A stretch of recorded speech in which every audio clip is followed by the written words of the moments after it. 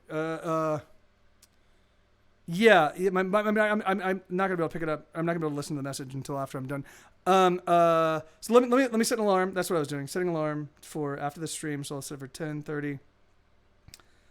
And I will chart that song so that when next you request it, I'll be able to play it. It is a cool song. I mean, it's sort of like Happiness, but yes, you certainly will. But okay, the wind is mad. I'm getting fussed, going to take off in case the power go and what not go. Okay, all right, right on, Stephanie. Yeah, and Goodbye California is going to be one that's going to take me some time to sort out. I think I will have to, like I did with Barfly, I think I'm going to have to come up with a completely different approach to playing Goodbye California because it was written on piano, but it's all samples. It sounds like harmonics, but they're harmonics that you can't actually play on a guitar. So and so I have to kind of figure out a new way to do it. So all right, Stephanie, you have an awesome evening. Yeah, and stay powered up. There you go. I've been 21 since I was 15, she said with a smile as she was kissing me. I said, no, really, how old can you be? She said, never mind, honey, leave it all up to me. I said, oh my God, she's hard to resist, you've never kissed lips like these. And where did she learn to swing the way that she swings? It's the way she moves that makes me weak in the knees. And there's something strange the way that she looks at me. And I die, oh I die inside. Sleep well, Bo. Yeah, I die, oh I die inside.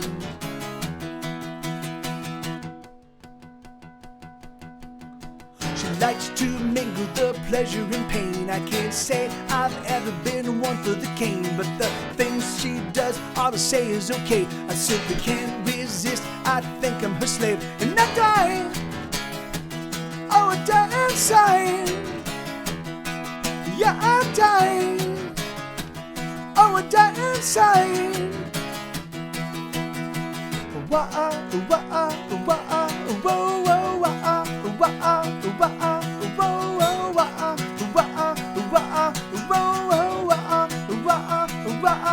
And I die, oh I die inside. Yeah, I die, oh I die inside.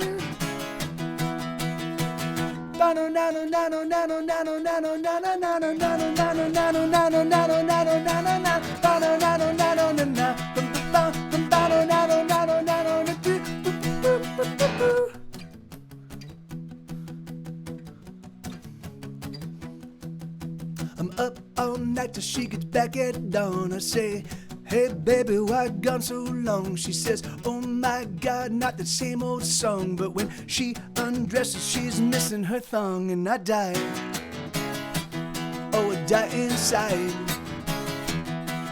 Yeah, I die, oh I die inside.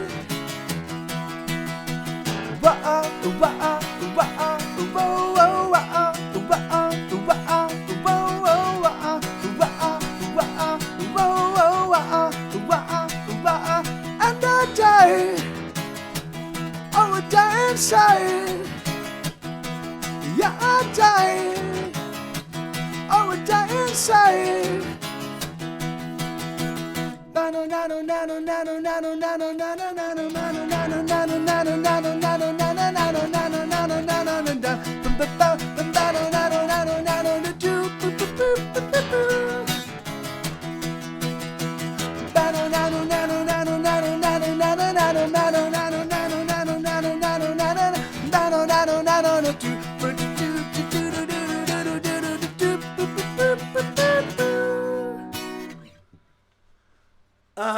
Yeah, it's a song called 21. That's the very first song on my very first album. That song.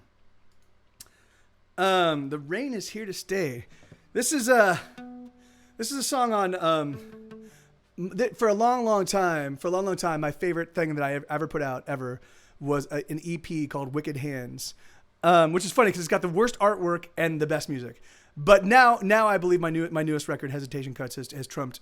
Hesitation Cuts for me is my masterpiece. The new record is if I can fucking get in my fucking Pro Tools and fix the mixes, I'm super close to having the album be completely in the can.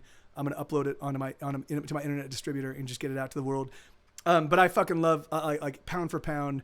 It's the greatest thing I've ever done. I did it in collaboration with my buddy Schmed, who's one of the best musicians on the planet Earth, and that's not hyperbole. But this was one of the songs on the little Wicked Hands EP, and this is called "The Rain Is Here to Stay."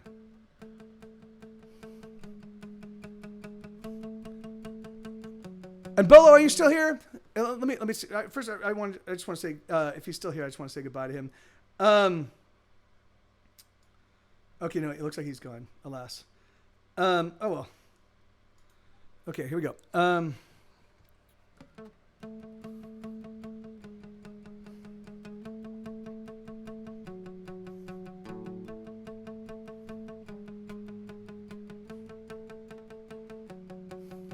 The days are getting colder and the rain is here to stay. It's another foggy morning, yet another winter's day. And the traffic on the 101 is slow through Hollywood. There's another fatal accident and the view is pretty good from the road. As she watches all the rubberneckers gawking, as the girl in the car feels her heartbeat slowly stopping, and the radio plays. It's the song, oh the song that she loves, loves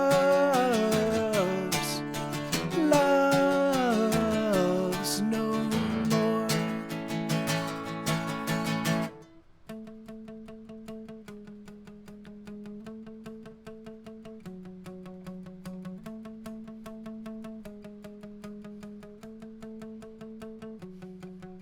She wrote a book of poetry she never let me read. Oh, but when she wasn't looking, I would often take a peek. And she smelled of smoke and cheap shampoo and loved the color green. And she often disappeared in books and liked to sing with me. But she's gone, we're no more, and everything means nothing, and I'll never be sure if we were meant to be something. And the radio plays. It's the song, oh the song that she loves, loves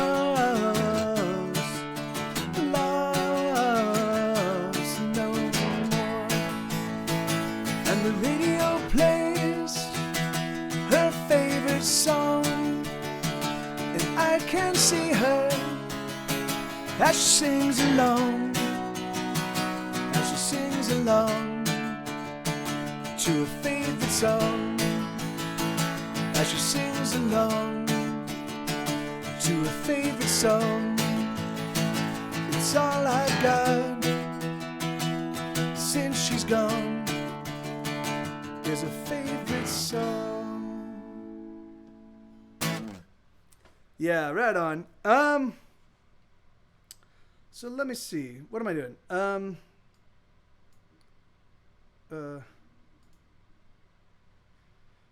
Well,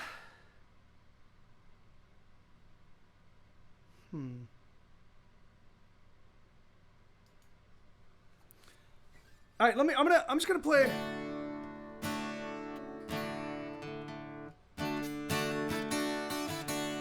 So this is a song I wrote way back in 1996.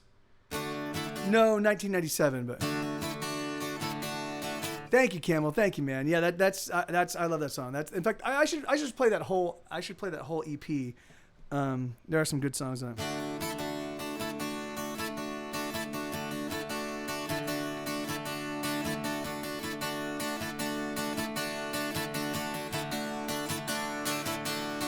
Godspeed to all my fellow friends, the ones who saw me to the end, the ones who know I'm hiding in a radio, I'm lost within the stereo. I've gone astral once again, connected by a silver strand, connected to that 60 cycle sound that levitates the amp above the ground. Let's go audio. Let's go audio. Make me a slave to the radio wave, to the ringing in my ears.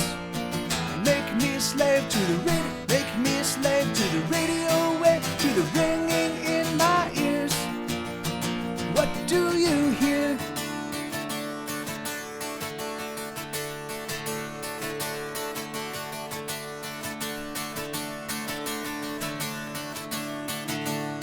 Farewell to the people I have loved.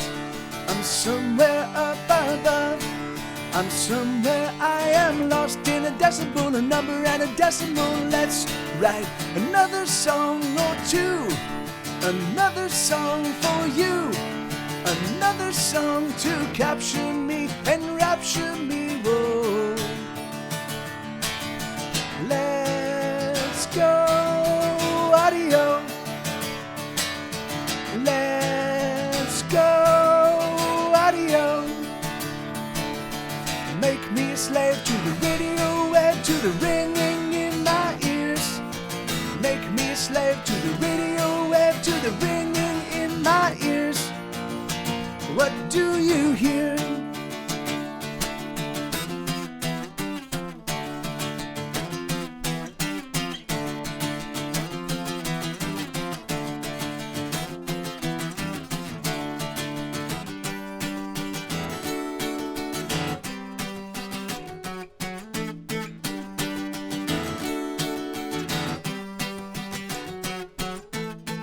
I've got a new sound, won't you please just listen? 'Cause I've got another song for you. Hey Danny, I've got a new song, yeah. I've got a new song, won't you please just listen? 'Cause I've got another song for you.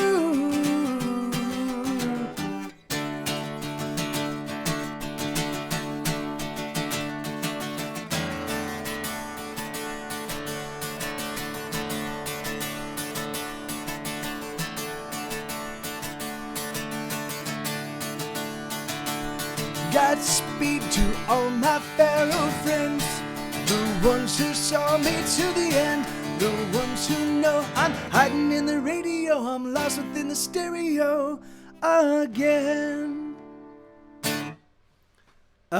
Yeah, so that's a song called Indie Rock Song, in D, because it's in the key of D. I don't even know if it is in the key of D.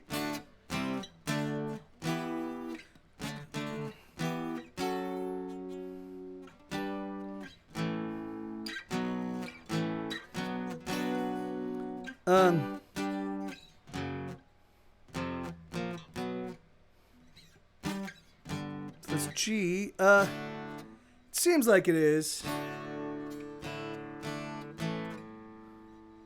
But that B flat is a weird one.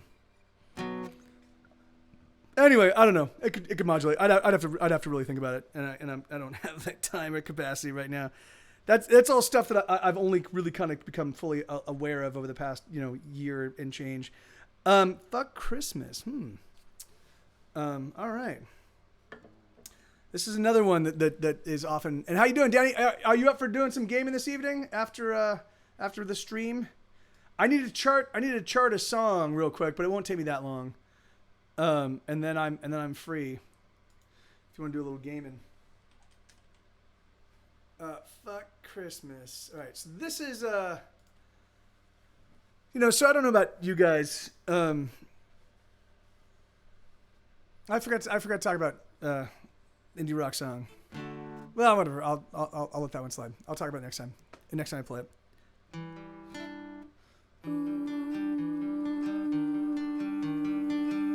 I just need.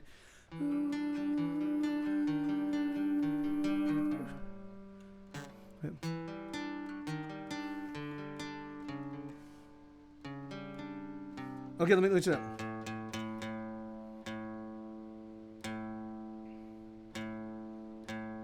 Okay, now that should help. That should help. That should help.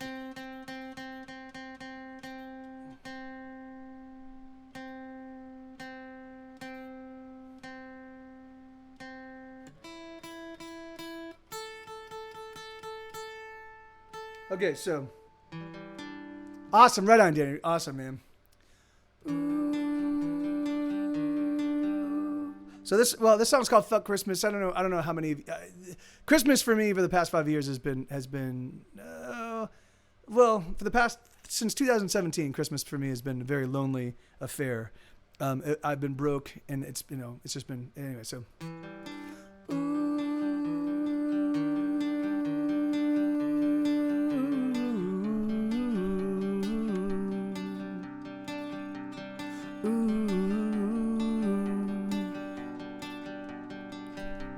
It's motherfucking Christmas time, and I don't have a fucking dime.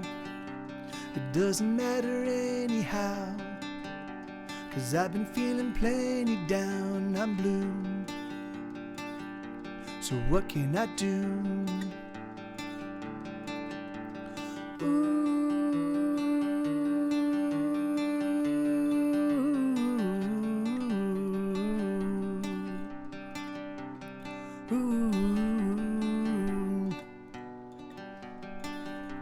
It's fucking Christmas time again.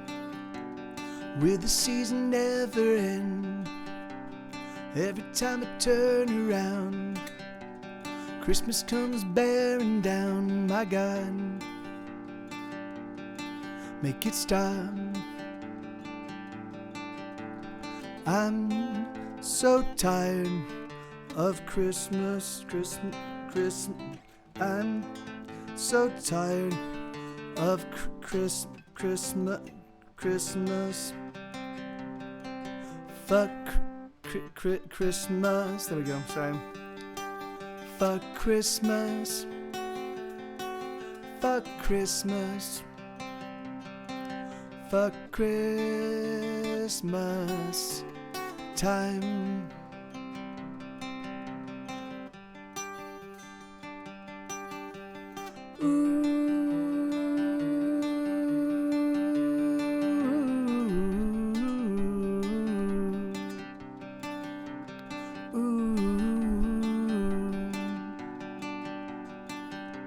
I'm sick of all the Christmas cheer that permeates this time of year, and I'm sick of Christmas songs. I don't wanna sing along. I'm done. I'm through. I'm so tired of Christmas. Fuck Christmas. Fuck Christmas. Fuck Christmas. Fuck Christmas time.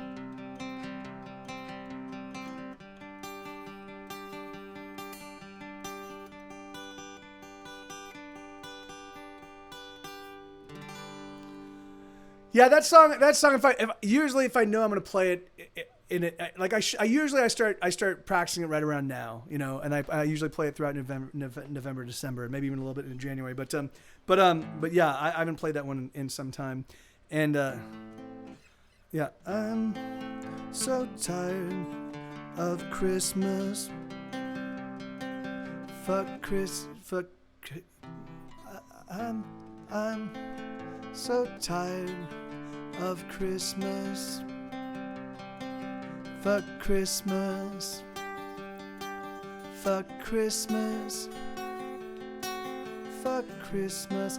It's a song about some silly holiday that apparently lots of people on the planet like to celebrate sometime. I don't even know what it is. I don't even know. It involves like some guy doing something. But yeah.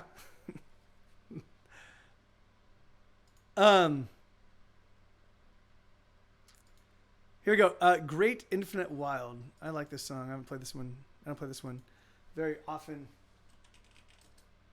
I think I'm fairly certain that you are. Oh, somebody else requests this one every now and again, but I think Isabella, you're the primary requester of this song.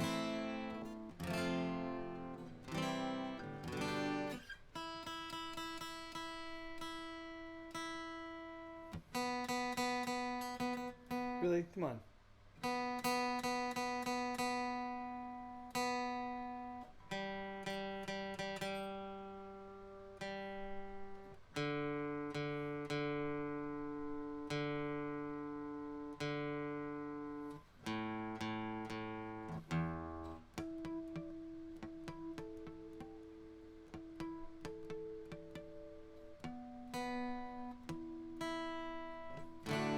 Okay, so it goes. Catch me before I fall. I'm spinning out. Oh no, but that's actually. Bum bum ba dum bum bum bum ba da dum bum ba da da da da bum bum ba dum bum bum bum ba da dum bum. Catch me before I fall. I'm spinning out of control. Hold me as hard as you can. Don't let me escape or slip through your hands. It's a beautiful day, but it's cold outside and I am feeling numb. It's a marvelous life, but I got left out and I just wanted some. Let's just run away into the great infinite wild. Let's get on the road. I'll write a song for every mile. It's a glorious time, I know that's true, but I still feel so small. The birds they sing, but I can't hear anything at all. I'm going crazy. Are you going crazy too? I'm going crazy. Are you going crazy too? Bum, ba-dum, bum, lum, bum, ba-da-dum, bum, ba-da-da-da-da, bum, bum, ba-dum, bum, bum, bum, ba-da-dum, bum. Kiss me now, kiss me again, and I will keep somehow, I will abide until the end. It's a wonderful world, I see that now, I'm seeing so much more. But I'm afraid of getting caught outside in the storm. I'm going crazy, are you going crazy too? I'm going crazy, are you going crazy too? Bum bum, lum bum ba da dum bum, ba da da da da bum bum, ba dum bum, lum bum ba da dum bum. La la la la la, la la la la, la la la la. La la la la la, la la la la, la la la la. Catch me before I fall. I'm spinning out of control. Hold me as hard as you can. Don't let me escape or slip through your hands. It's a beautiful day, but it's cold outside and I am feeling numb. It's a marvelous life, but I gotta let out, and I just wanted some. I'm going crazy. Are you going crazy too? I'm going crazy. Are you going crazy too? Yeah, that I still don't remember the whole shape of that. I just need to chart that. Let me also add that to the list of songs I'm gonna. So 10:30. Let me modify this one. Edit this one. Label.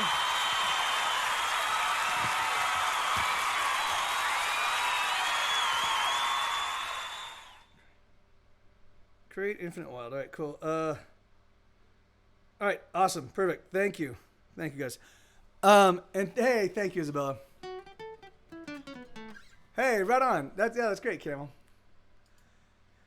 Yeah, man, that's one thing. I've never been a licks guy. I really need to like sit down and I've been practicing soloing, but for me, I just improvise using the modes and the pentatonic scales and combining them. So I've never been a licks guy.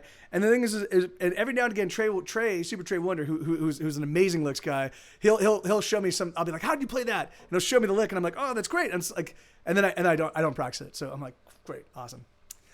Invisible. Oh yeah. I haven't. Or Day by Day. Ooh, I'll do both of those. Yeah, I'll do both of those, Danny. Those are both great tunes. All right, so let me see. So this is a song called "Hold On."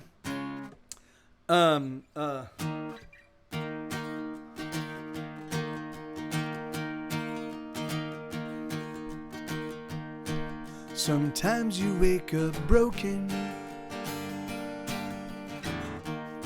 and the thought of pressing on seems so fucking pointless, girl, 'cause all your joy is gone. Well, sister, I must tell you, I've been where you are, love. The pain you feel, it hurts me too, and the hurts keep stacking up. But don't you lose faith, my dear. Don't you give up our hope. I will be right here. Hold on, and I will hold on to. I'll hold on for you, and we'll hold on together. Hold on, and I will hold on to. I'll hold on for you, and we'll hold on together. Let's get together. There we go.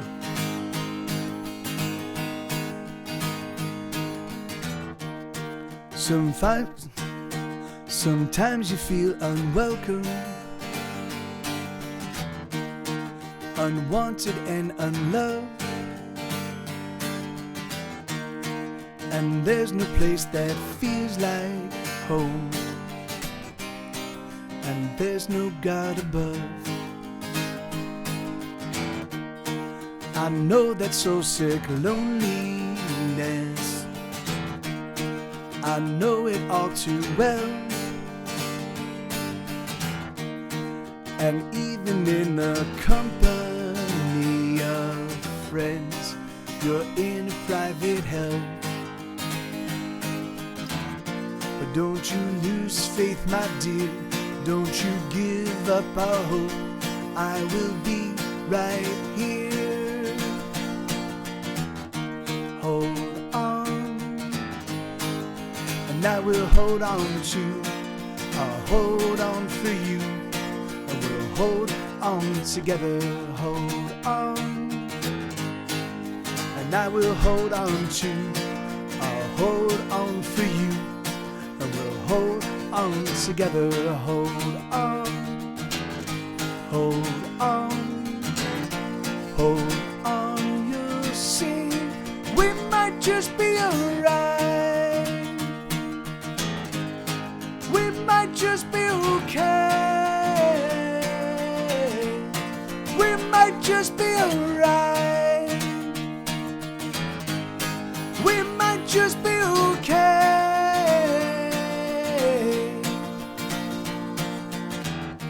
Hold on, and I will hold on to. I'll hold on for you, and we'll hold on together.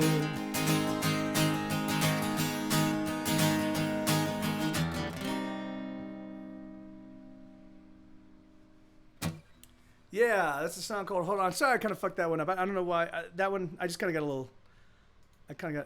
Hey, thank you, Lenina. I just got a little lost on that one.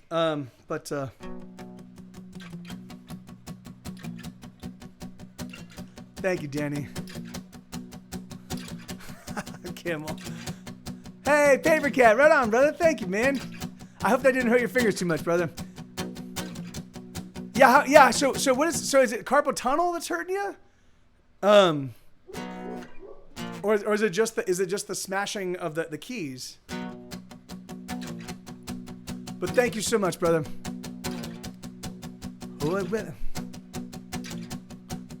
I met her for drinks so not long ago, and she was telling me about this boy that she knows, and I told her that frankly I was the better man.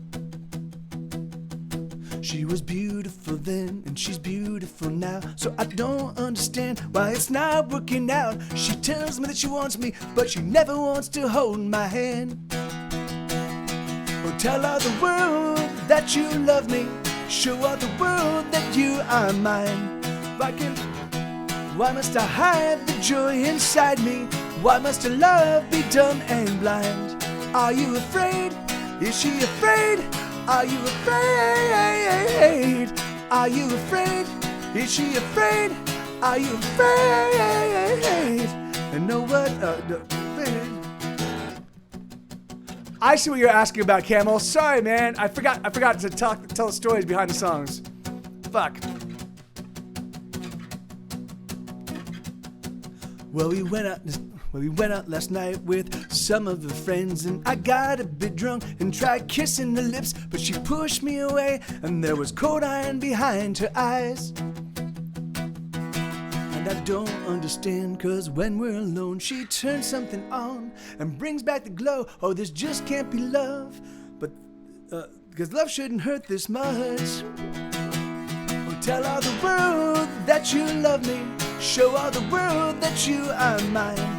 Why must I hide the joy inside me? Why must a love be dumb and blind? Are you afraid? Is she afraid? Are you afraid? Are you afraid? Is she afraid? Are you afraid?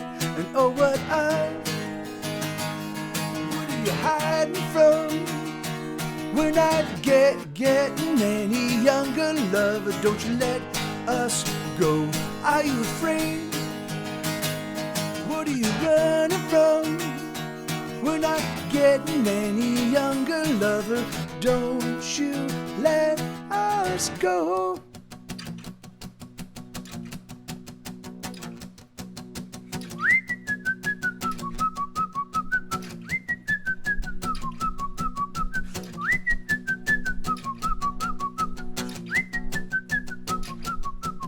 So I just left her house after a terrible row, and I don't really know what I'm gonna do now, 'cause I want her and I need her, but I just can't seem to defeat her.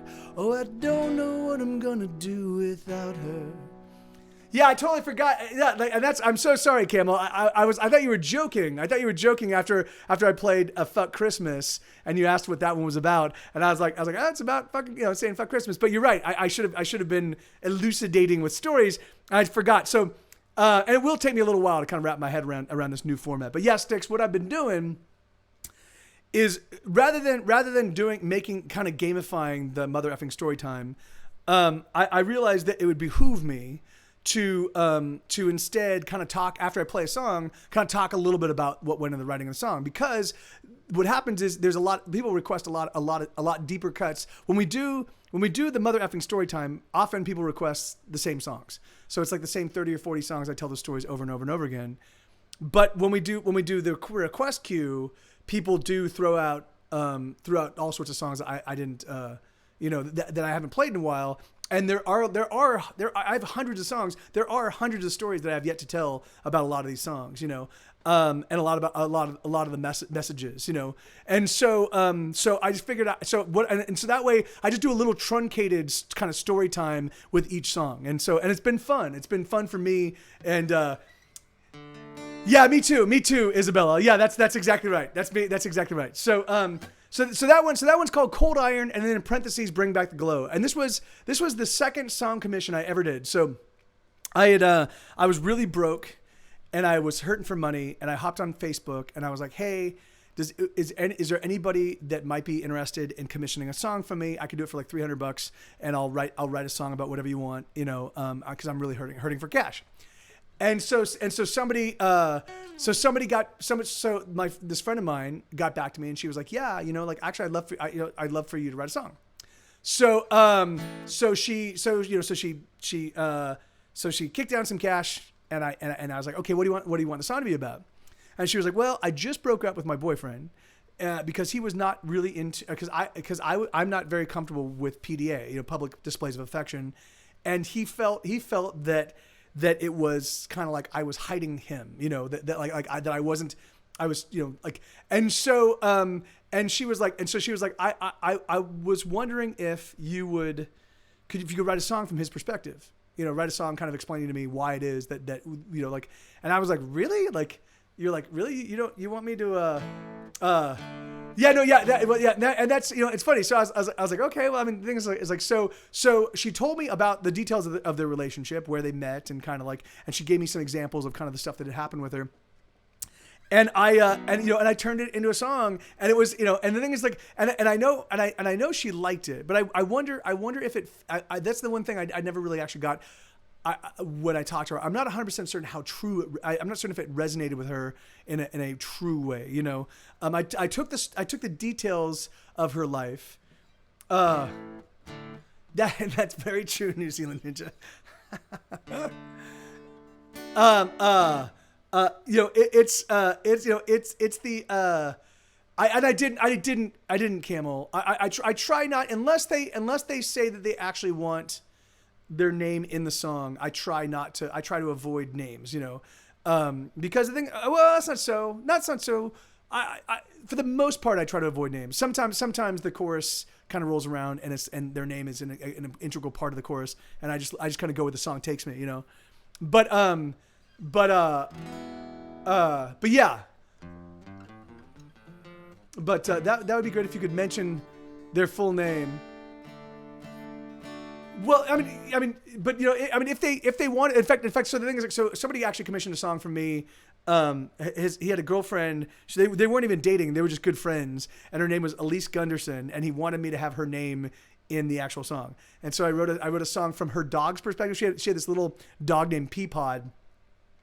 And she loved this dog more than anything. And she was like, she had her life was very, very crazy. Like she was an artist and did all these kind of like very, very kind of risque things. And so he gave me all these details and I built it in the song. But I told this, the song was from the perspective of the puppy. And so the chorus was, so she did all these risque things. And the chorus was like, I just want to be your dog kind of thing. Kind of like the Stooges song. But it turns out that it was actually from the dog's perspective. Like it was actually the dog saying, I love her so much. I just want to be her dog, you know? And so yeah, so that was a really fun way to like take the, because I don't know if you guys know the Stooges song, but there's a Iggy and the Stooges song called I want to be your dog. And that's the refrain is I just want to be your dog. So, oh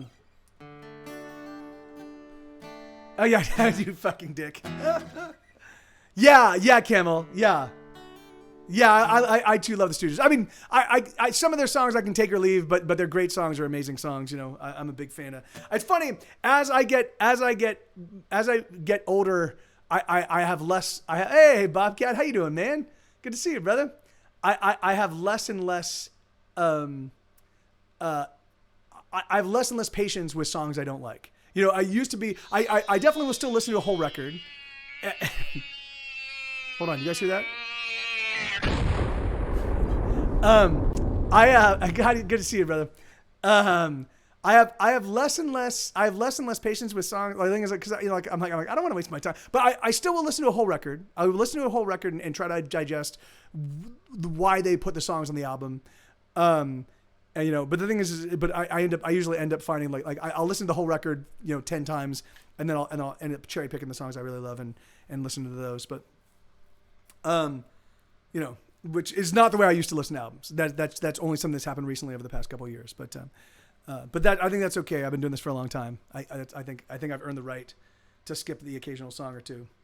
Maybe not. I don't know. The surrounding darkness.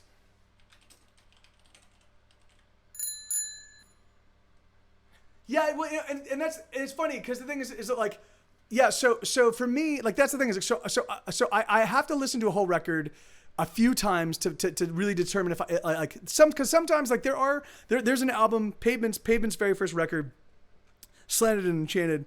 I fucking hated it the first time I heard it. I couldn't stand it. I couldn't stand a single song. But I had my car was full of cassette tapes. I had about 30 cassette tapes in my car. I listened to all of them 1,000 times. So I was sick of everything other, like the only album I had that was at least relatively new to me was this Pavement record. I couldn't stand it. So I kept popping it in. This week's a mess. I'm still kind of here. We'll get food. Right on, man. And so I got so I kept putting it in, and I listened to like the first half of the first song, and I'm like, oh, and I'd throw it out and be like, I hate this, and I'd find something else. But eventually, like on my 10th or 15th attempt, I eventually was like, actually, this first song is pretty fucking cool, but the rest of the album's terrible. So I threw it out, and I'm like, obviously that's they put the best song on the first, And I kept popping it in. I listened to the first song all the way through. I tried to listen to the second song, and I'd be like, oh, this is terrible, and I'd throw it out.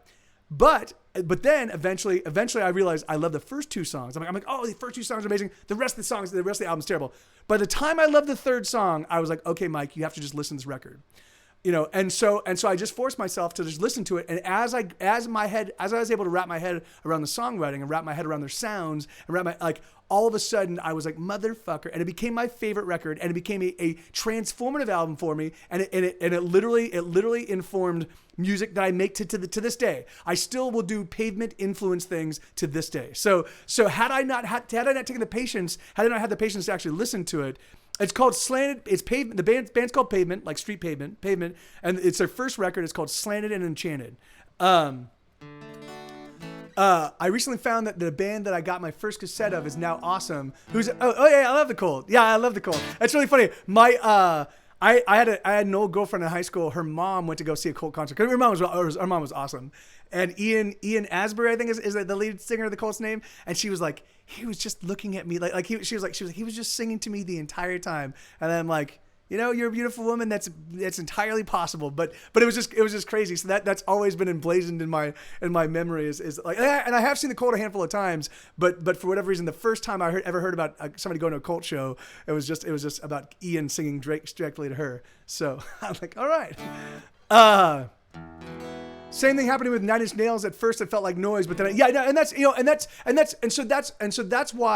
why for me, I have to listen to an album and I have to listen to music enough times to really determine, is this going to grow on me? Is this going to become a favorite of mine, or is it just that it doesn't resonate with me?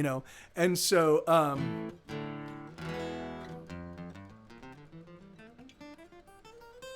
Oh yeah, well that's I'm figuring unless the Stones have a penchant for extremely older women, I could see why they were like maybe. All I wanted to do is take just like I feel the same way about really really old guys hitting on young girls. Like, yeah, that makes sense. That makes sense why they're not into them. All I want to do is take a kickboxing class and get some pent up everything out. Oh, I'm so sorry, Lenny. No, yeah. So I mean, yeah, that's. I feel for you. That's awful. Like the thing is that like, yeah, that's why you need to pick up an instrument. That's why, because the thing is because you can fucking rock out on an instrument, and it is an aerobic. It's probably not as aerobic as kickboxing, but it definitely does help to mitigate some of that.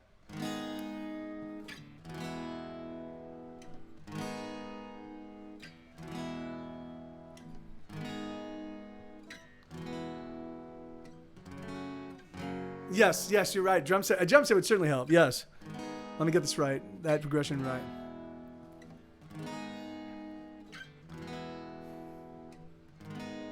Oh, I'm so sorry, Bradley. What's going on?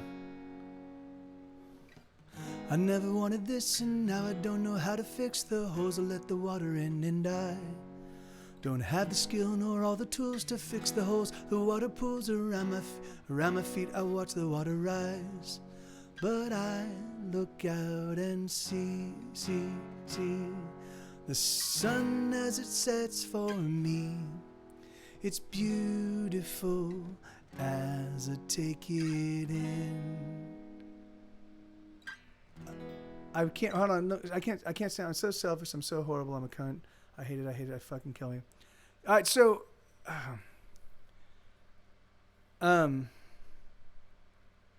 yeah, you know, it's funny because that is very similar to kind of the stuff that was happening with me just this past week. I kind of went on a bender. I got fucking really fucked up, really drunk, and I sent messages and things to people that I you know, I know were heartfelt, but they were also hyperbolized and ridiculous and over the top and often inappropriate. And I spent the next handful of days just beating myself up over that stuff, you know. And the thing is, and it's sad because I did it because I was lonely, you know. Like I just wanted a connection with somebody, and because I didn't have that connection at that moment, I didn't have anybody there with me at that moment. I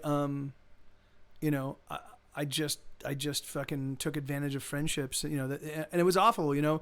So so that for me is very specifically, yeah, that's, you know, and that's easier said. The thing is it like, you know, it's Camel, you know, for me, the thing is it like, you know, I needed to take, I don't do very well, with nothing to do. And which I haven't, I'm always working. I've always got something, but I realized I was I was working myself to death. And so I was like, I just need to take a break. But I'm not very good. I'm not very comfortable. I'm not very good at just being in my own head, not doing anything, you know, or watching a movie or playing. I can't watch 2 movies back to back and not feel a big part of me that I'm a loser and I'm wasting my life, you know. So I was trying to take a little vacation. I was just trying to take some time off, and I picked up some booze, and I was like, yeah, I'll have a cocktail, and it just got, you know, got terrible. So how it goes. So And so rather, I sat here at the floor crying so hard it hurts to breathe. Lachlan just broke me. I don't want to say much, but it's broken me. Yeah, you know, I mean, yeah, that's exactly right, New Zealand Ninja. You know, and I'm not always like that. And the thing is, and it only happens intermittently. But the thing is, like, but a lot of it. Let me talk about. I'll talk about my stuff in just a second. Let's deal with Riley here. So. You know, I don't want to intrude too much on your relationship with Lachlan, but I do know. I think it's obvious that you two love each other, and it's also like one of the things that, you know, like you're. I know you're both young, right? And even me at 46 years old, dealing with relationships, I still fuck up. I still say hurtful things. I still find myself in circumstances where I'm tired or I'm hangry, you know, and I'll snap and I'll say things that are hurtful, and then whomever I'm with will snap back, and then it becomes a big significant brouhaha, you know.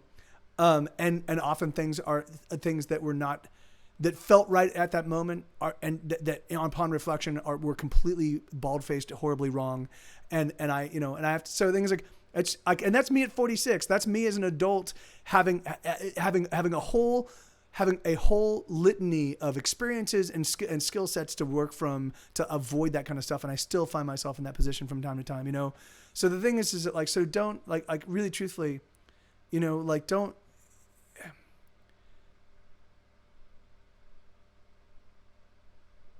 Yeah, you know, the thing is that, like you know, like I was saying earlier, like, you know, all of us are selfish. All of us do and say bad or hurtful things. But it doesn't mean that all of us don't have wonderful, kind, compassionate, beautiful, and scintillating things about us. I mean, what to me it sounds like is you're just a human being, and that's awesome, right? The thing is that, because really, truthfully, if you were a fucking saint, you would be unbearable, right? You know, like, I'm so sorry to interrupt the stream with being so abrupt. I just couldn't do it. No, of course. That's Lachlan's boy, or that's Riley's boyfriend. Yeah, and the thing is, and of course, right? I mean, yeah, don't even sweat it, Riley. The thing is, like, so, you know, so really, truthfully, like, that's the thing is like, so you're a human being, you know, and you had a human experience with Lachlan. Hopefully you guys sort it out. Hopefully things repair themselves. But the thing is it like, but you're still young. I mean, you know, there is, yeah, don't just the, like these are, like life fucking hits really hard. It's a fucking, and often it sucker punches, and it's a fucking asshole, but also, it also hugs very well, and it can also be your best friend. So the thing is like, so don't like, it's like life is like an abusive relationship, and and so fuck it, like no, but yeah, but anyway, so don't beat yourself up. And if Lachlan said things that were really hurtful to you, don't take those 100% to heart. The thing is like certainly there's truth even when you're both screaming, unless you're both drunk or you're both high or something.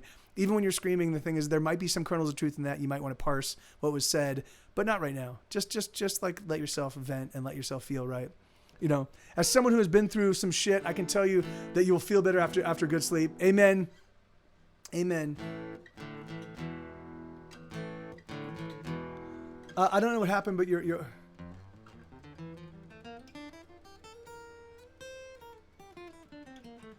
Yeah, that's but I do understand that. I do understand the impulse.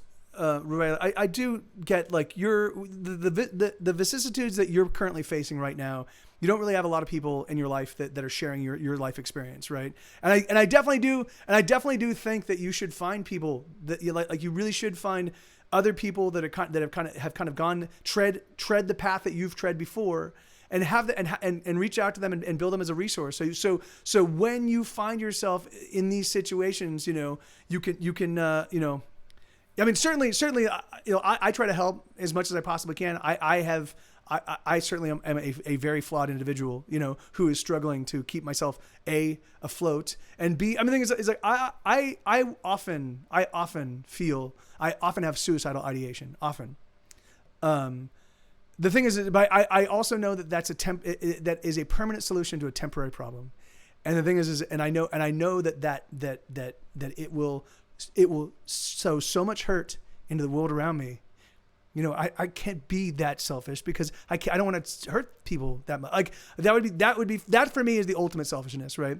You kill yourself, and so what you're doing is you're giving all of the pain to everybody else, right? You're saying, here, fuck my pain. Like the thing is like, and I just think that, I mean that's why you have us, right? Here we are, here you and me and people in the chat. Here we are, and so. Thank God we've got this, right? The thing is, can you imagine if you didn't have this? Like, how, yeah. So, I love you, dude. I really do, man. And don't. Just be kind. Be kind to yourself and hang out. Just hang out with us. The thing is, if you can't sleep, then just hang out. If you can't sleep, or put us on, or keep the music playing, keep the conversation happening, and lay down in bed and close your eyes and just kind of listen, and then see what it, and see what happens. And the thing is, I certainly do. I do understand the whole self-loathing. I understand. I know it inside and out. I know it so dramatically. It's incredible, But the thing is that like I also know. I've done this enough times in my life that I also know that you do bounce back, and for me, the joyful, jubilant, awesome experiences significantly outweigh the awful ones, the awful ones for me, I hit a bottom where it's always the same place and it's always the same spot. I'm feeling the same horror, that's not the same about the jubilant ones. There's a new place, or there's new people, or there's new friends, or there's new great conversation, or there's a new album, or there's a new song, or there's a new book. The thing is that there's always, usually for me, the depression is just the same thing. It's just I hit a nadir, a lowest of low points, and I just sit there and I wallow. And the thing is that like, and it does get exhausting, but if you can just get through it, you'll find that, you'll find that the awesome does eventually outweigh the awful. I'm all this person that hates myself and has had suicidal thoughts for the past 5 years. It's unbearable. Yeah, and that's it's I do think and hold on, and I've been missing some of the conversation. Let me hold on. Let me see. Riley, I wanted this to be a surprise, but I think it's okay if we tell you. We mods have been working out how to raise the money to buy you whichever books you're missing. Oh. Oh, that's fucking awesome, you guys. That's awesome. So that's fucking awesome, right? I mean, amen. That's fun. I fucking love you guys. Yeah. And just know, I mean, the thing is it like, it's fucking hold on, right? Just we hold on for each other, right? Because the thing is, because that's this stream is a stream of misfits for the most part. The thing is that like, I wasn't the popular kid in school. I wasn't, like things like,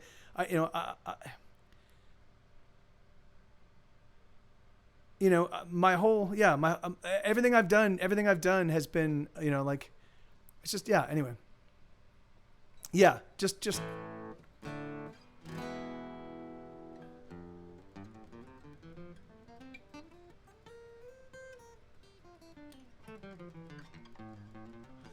All right. Well, let me play Mechaholic song. Here's another sad song, too, for us to. But the thing is that like, thank you, New Zealand Ninja. Yeah, I mean, the thing is it's funny because I did have a lot of friends at school, but the thing is like, there was also a distance between. I've always kept people at arm's length. It's funny, me doing this. It's much easier for me to actually communicate with you guys as an audience with playing my songs than it is for me to communicate with my friends, than it is for me to communicate with my family. Because the thing is like, because here I'm. This is the Mike TV persona. The me talking to you guys is part of the thing that I learned being on stage, right? That I realized the more I communicated on stage, and the more comfortable I got talking to people and playing my songs and talking about what, like, the more connected I felt with the audience, right? So it's a learned skill. When I am at home and talking to people, I feel like they don't care, and I often get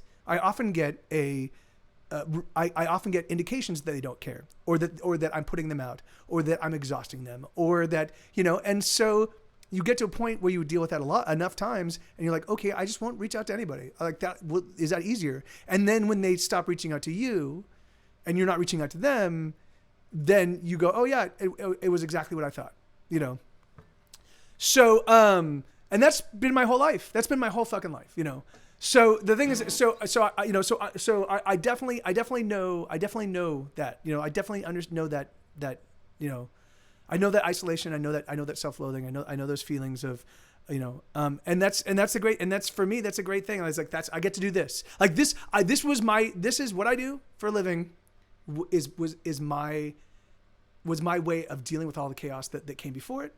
And then also is my way of dealing with all the chaos that came after it. And also my way of sharing myself as someone who doesn't like to share because I don't believe that people care, So,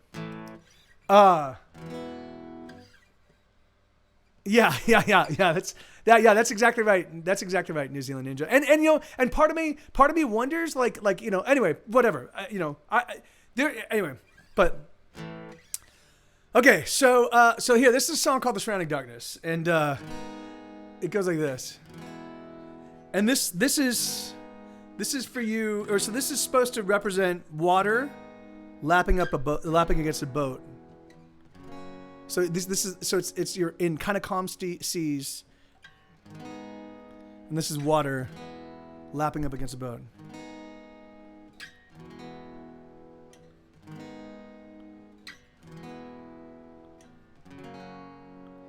Amen, Danny. Amen, brother.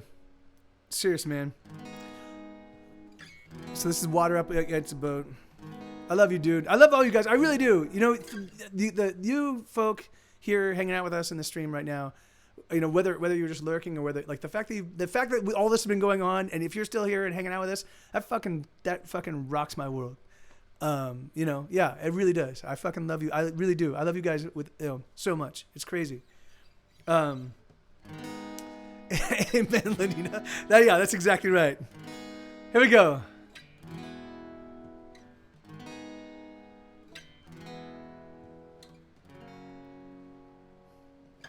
I never wanted this, and now I don't know how to fix the holes or let the water in, and I don't have the skill nor all the tools to fix the holes the water pulls around my feet. I watch the water rise.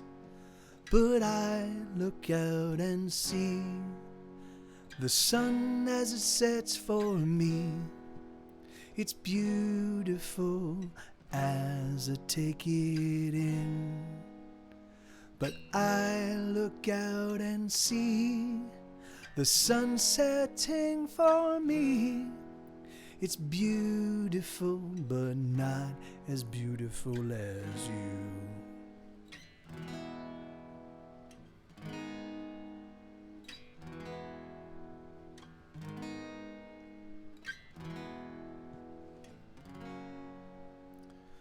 The water now is at my chin. Too bad I never learned to swim. The cold stings and takes my breath away. My heart it pounds, I wanna live. My breathing hurts, the water wins, and I slip beneath the waves. But I look out and see the sun as it sets for me. It's beautiful, there's nothing I can do. I look out and see the sun setting for me. It's beautiful, but not as beautiful as you.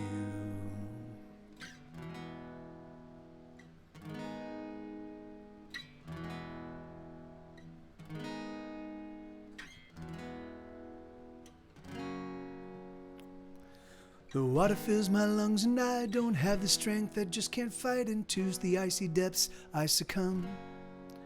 As I descend even deeper still, a warmth appears from inside the chill, and suddenly I don't feel numb. So I look out and see darkness surrounding me. But I don't care, I'm thinking of you.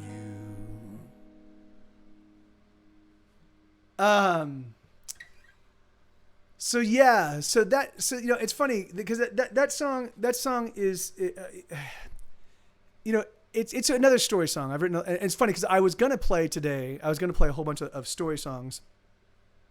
The way I look at things now is Mike's song "Fuck It, Whatever." Okay, yeah, that's. In fact, I can play. Yeah, if you want to request it, I can play that too, man. But so, you know.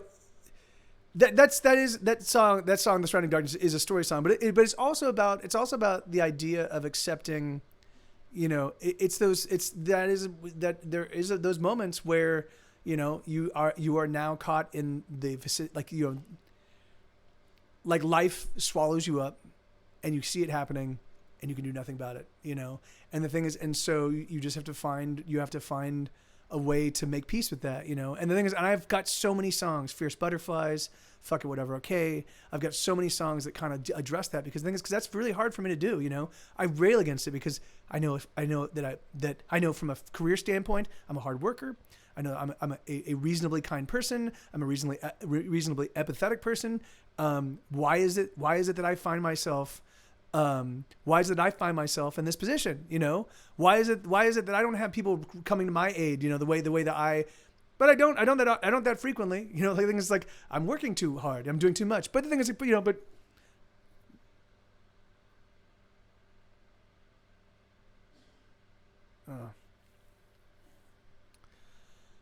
All right. So, I've got another hour in the stream, but fuck.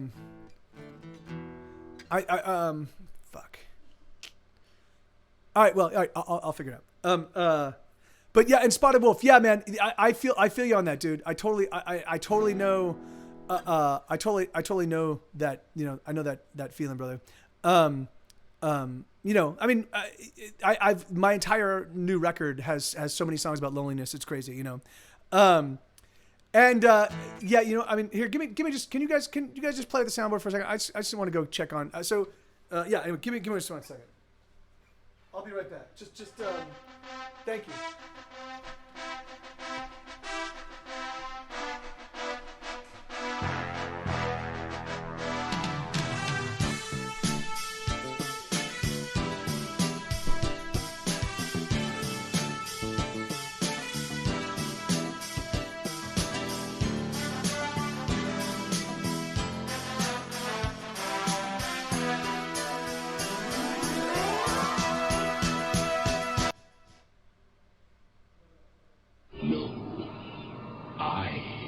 the Father.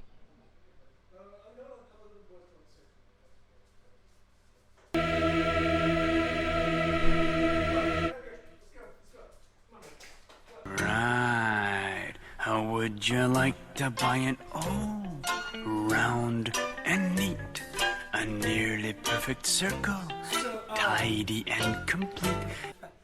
So, the other thing that's been going on, Bite you know, my anyway, shiny so this is- metal ass. shiny.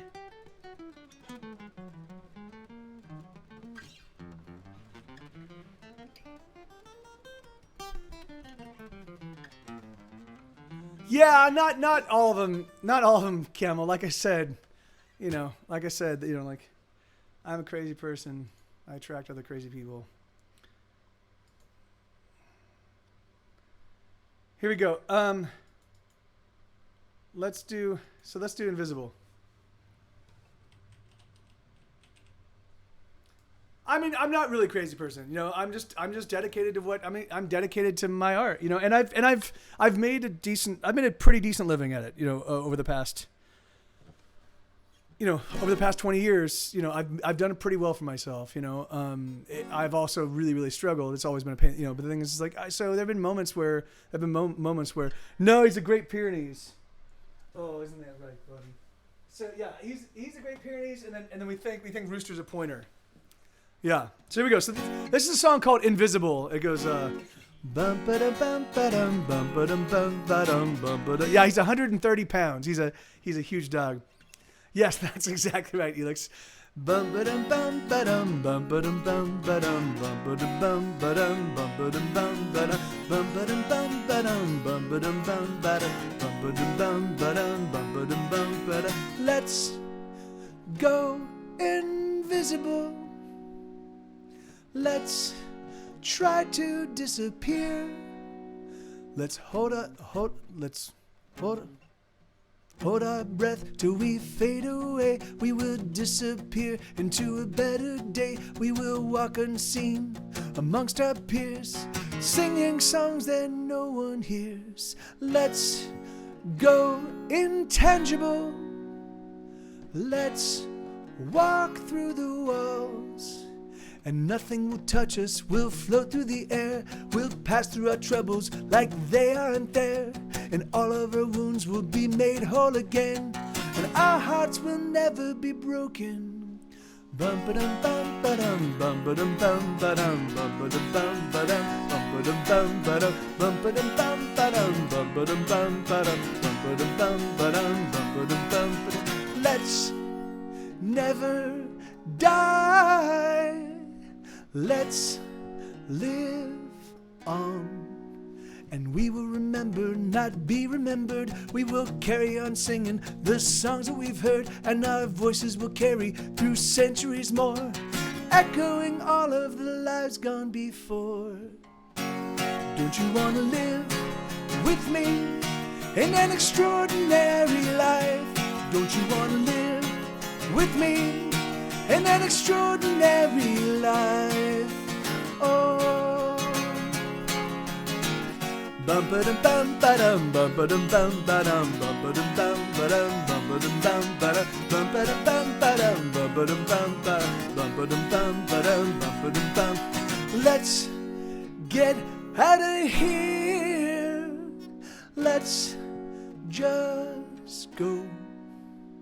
If we can't turn invisible or walk through the walls, and if we must live as puny mortals, and if our only power is just being us, but that's enough power, it's power enough. Don't you want to live with me in an extraordinary life? Don't you want to live with me in an extraordinary life? Oh, don't you want to live with me in an extraordinary life? Don't you want to live with me in an extraordinary life? Oh. So that song, so that's a really, really, really stripped down version of that song. The actual album version has all sorts of cool, like it's still real open. There's still a lot of space, but there's like a tuba. Oh no, it's a French horn. There's like the French horn kicks. Yeah, it's just there's some cool things that just kind of add a lot of gravitas to it. So if you dug that song at all, you should check out the album version. It's on the album The Pleasure of Being Sad. It's my 2014 release. It's called The Pleasure of Being Sad. That's my shortest record. It's a 9-song record. That's the only album I've ever put out that was just 9 songs. But what I did is I wrote Here Be Dragons. I wrote all of Here Be Dragons. In fact the bum but yeah. There's piano and there's like there's acoustic guitar. There's piano. There's some other really interesting like audio effects I kind of threw in. It's just like it's a cool that whole record. I wrote The Pleasure of Being Sad. I wrote Here Be Dragons. I wrote most of Furthermore. I wrote most of True Crime Television, and I wrote a big swath of This Is Why We Can't Have Nice Things, all in between 2014 and 2015. I think I wrote about 130, 140 songs over that period of time, because I know I wrote 100 songs in 2015. I started writing in 2014. I think I'd written like 40 songs by that point in time. So. And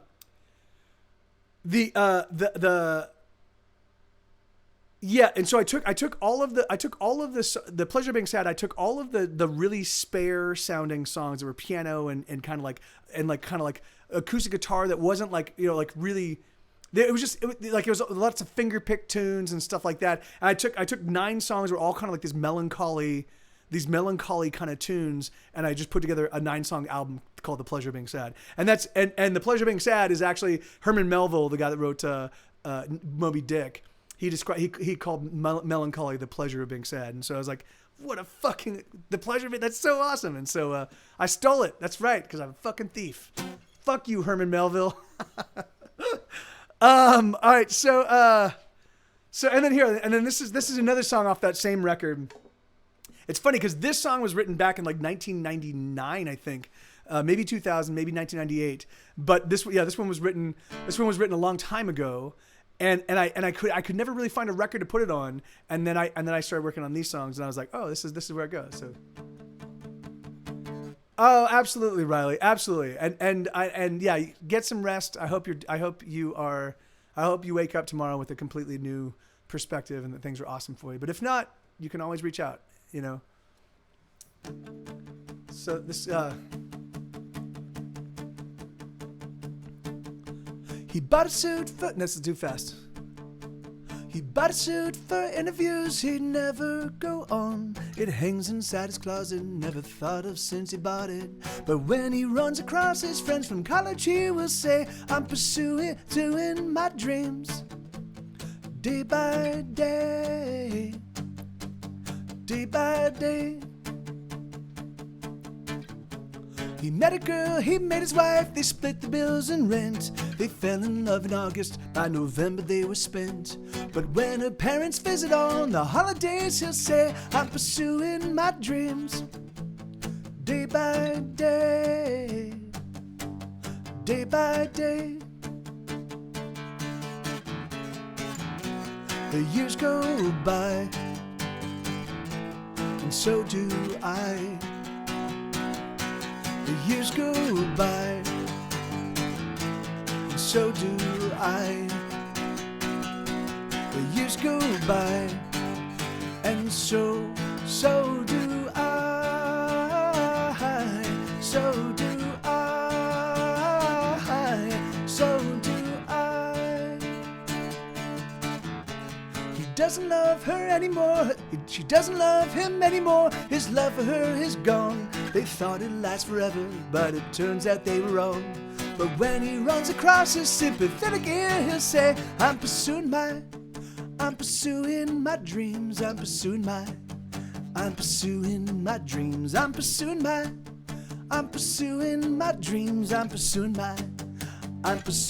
my dreams. And when he runs across his friends from college, he will say, I'm pursuing my dreams. Day by day. Day by day. It's funny because that song is sort of like "Gotta Get a Job" in a certain way. Because that guy, the protagonist of that song, is not ever gonna be, pursuing his dreams. He'll think about it, he'll talk about it, he'll sit down, whatever his dream is, he'll sit down maybe with a notepad and do a little doodling. But that's that's the best he's gonna get. Hey, my pleasure, Danny. My pleasure, brother. Because that's the thing about. In fact, that's the thing about just doing stuff. And it's so weird, man. It's really funny. Like when I was in high school, I read an article. I've told the story before, but the thing is, it's crazy. It's crazy that it's continued throughout my life. So when I was in high school, I read an article that said that the thing that separated creative geniuses from other artists was that the creative genius just generated so much more content, right? So they would like so Picasso would just paint more. He would have so if 3% of your work was of genius level, he just happened to have 3,000 paintings and therefore had 300 or 100 like whatever. So the more you generate and the more but the thing is like. So as a kid, I was a poet at this point in time. I was like, oh, so I just have to write more, So I would write like 3 to 5 poems a day, and that was my regular thing, and then I would write them and then I would give them out to my friends, and of course they would just ignore them for the most part. I mean, every now and then, but the thing is like, but I'd go to poetry readings and yada yada yada, and I would then take my art and give it to people to get responses and get feedback, and so as I started seeing, oh, these poems are really working, I would write more poems in that vein, So I was already kind of doing the kind of stuff that I learned how to do in film and TV, and then also how to do in music, But it was, and so that significant work ethic kind of like just stuck with me because I was like, oh, I want to be included amongst all of my favorite people, So the only way I'm going to get there is I have to work real hard, And it's funny because then when I decided to switch to music, so I didn't decide to switch to music. I was working for Universal Cartoon Studios, Universal Family Entertainment, on the Universal lot, and basically Seagram's bought the company, and fired all my upper executive staff, or not. Well, didn't fire all of them, but fired a bunch of them. And they brought in new people that I didn't like, and so they're like, Mike, do you want to stay on? And I was like, fuck you, no, and like I don't like these people. So and also my buddy Jeff, who was the president of the division, he was like, hey, why don't you come with me? We're gonna go start a new company at a place called the Bubble Factory. So I'm like, okay, I'll do that. But there was like a 6-month gap between me leaving Universal and us starting at the Bubble Factory, and I'd been given a pretty decent severance package, so I had enough funds to kind of bridge that gap. And so what I did is it was a lot more money than I had. I mean, not that I'd ever had, because I'd sold a couple developments to Universal and stuff, but it was a pretty sizable chunk of change. And so I was like, okay, I'm gonna go buy a guitar. I'm gonna go rent a Lockout, which is like it's your own little mini studio. I'm gonna rent a Lockout. I'm gonna buy a guitar and I'm gonna buy an amplifier, and I'm gonna teach myself. I'm gonna reach out to my old bandmates. When I used to be in a band in high school, and just out of high school, but we didn't. I didn't play an instrument. I just sang. So I called those guys up and I'm like, hey, I got a guitar. I got a Lockout. Do you want to get the band back together?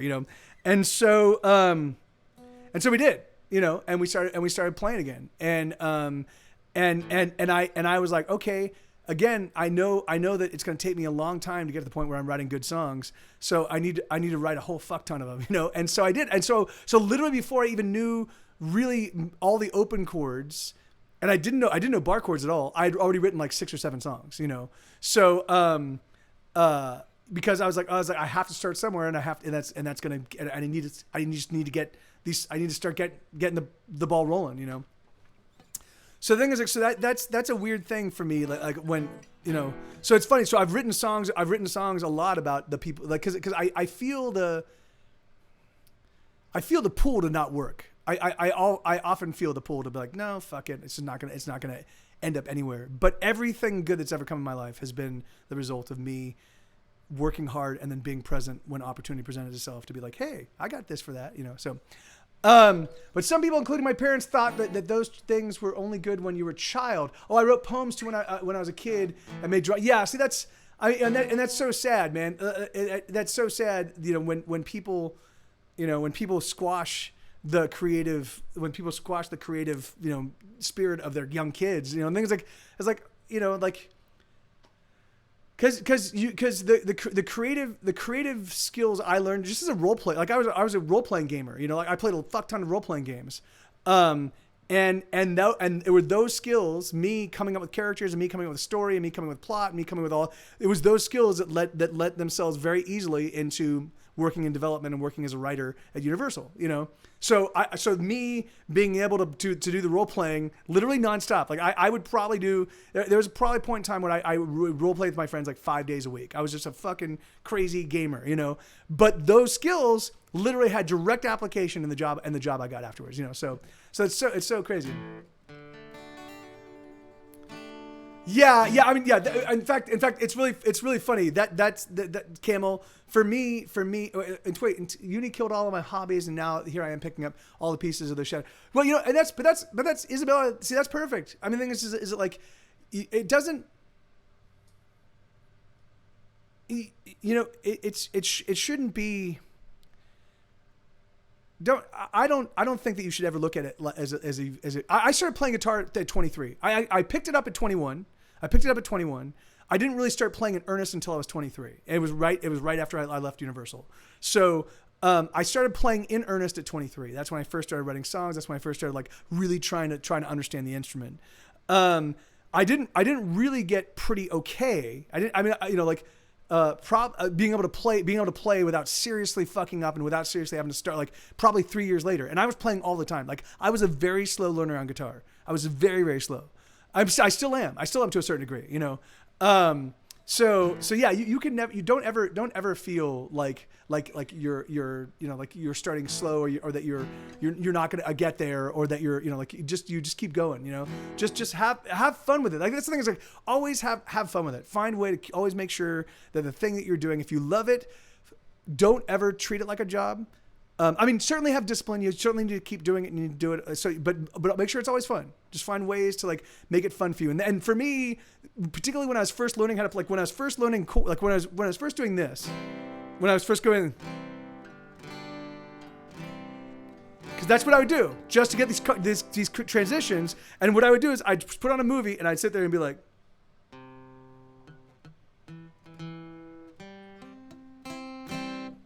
I'd be like, no. And I get down good, and then I switch and try to do it this one, and then I try to do it here, and I just do that, and I'd watch a movie, and I'd do it for 2 hours, and then whenever I had anything that I could passively be entertained, I'd just sit down with the guitar and just keep doing it until I could do. In fact, I didn't even do down and upstrokes. It took me 2 years to do down and upstrokes, so it was all just downstrokes. And then somebody was like, Mike, why don't you do upstrokes? And I was like, upstrokes? What do you mean? Oh, you mean like strumming? Oh. So yeah. So I was the slowest learner ever. Like the absolute slowest learner. Okay. Let me see. Okay, what are we doing? So all right. So invisible. All right. So Spence. Okay, Spence. Let's keep the music happening. Let me see. Spence. So this song. Wishful thinking and pretentiousness within a Beatle fantasy helped me because I just discovered them at the time and I was obsessed and read like a book on how guitar took them and made them obsessed. They wouldn't put it down, bathtub and all. They played it until their fingers bled. So I was like, yeah, that's it. That's great, Camel. I mean, yeah, that's awesome, man. And that, it's funny because that's for me. Like I find a band, or I find not a band per se, but I find someone that I love that does something that I admire, and then I just ape that until I've got it down well enough that I can continue on my own, So that's what I did. That's what I did with poetry. That's what I did with prose. That's what I did with the teleplays.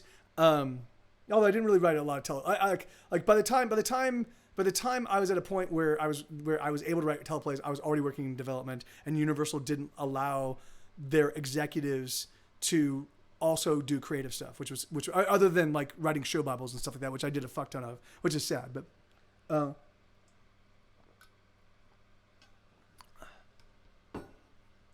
Yeah, that's I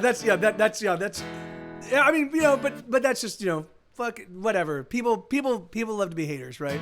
People would love to be haters.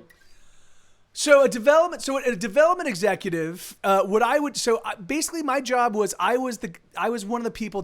Somebody would be like, hey, we got an idea for a show, right? We have an idea. We want to do a space show set in a far-flung galaxy, and they would be like, but that's all we got. And then they'd come to me, and I'd be like, okay, well, I'll flesh that out. I'd come up with a galaxy name, and I'd come up with and sometimes it'd be more than that. They'd have we've got a comic book, and we want to turn this comic book into a show. And so I'd read the comic book, and I'd be like, okay, well, these are going to be the main characters, and this is how the show is going to work, and this is the universe where it's going to take place in. And I would write a show Bible that we would then use to sell to networks. And I would work with an art director, and so he would come up with the art designs. And I would kind of handle the story side, and then we would take it to our to our higher ups and have them, and so sometimes I worked on a show called Vortex. It was a reinvention of Mask. If you guys remember the Mask toys from the 1980s, and there was actually a Mask animated series. So it was a reinvention of Mask. I worked on the Savage Dragon, which was a comic book that ended up being also a toy line with Playmates. I did Earthworm Jim. I wrote the show Bible for Earthworm Jim, the animated series that was on WB. That was built on a game. But I also came up with my own show ideas. I sold one to Universal called Spellbound, which was like a Terry Pratchett style comedy. Jeff Siegel wanted my buddy who was the president of the division. He wanted to do an H.P. Lovecraft style series, and he had this idea about he had an idea about like aliens, like from the movie Alien, but with a little bit more like psychic powers that were kind of trapped on the other, like when the magnetic poles shifted, it kind of sucked them into an alternate universe. So that was his basic idea, and I took it and I came up with all the character names, all the enemy names, and I came up with the cast that was going to be there, and then kind of fleshed out the idea so that it kind of worked as an H.P. Lovecraft kind of thing. So it's that kind of stuff. So it wasn't just creative middleman. Like I was kind of on the front lines of creating stuff, but I didn't take it after we got all of those details in place and was ready to pitch. We'd usually bring on writers that would actually kind of like get everything kind of geared up to go. So if we sold it, they'd be able, like often we'd use my show Bible to sell the show.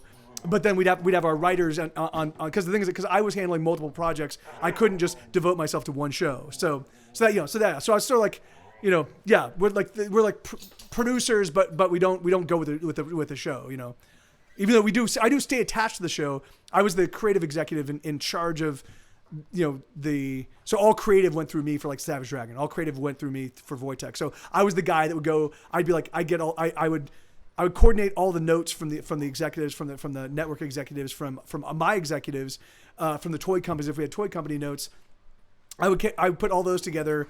I'd bring them back to our writers. We'd figure out what we could do and what we couldn't do. I'd go back to them and be like, hey guys, this is what we can and can't do. These are the solutions we came out with. And so I would be in story meet, I'd sit with the writers and we'd kind of talk about, well, where do we want to take the show?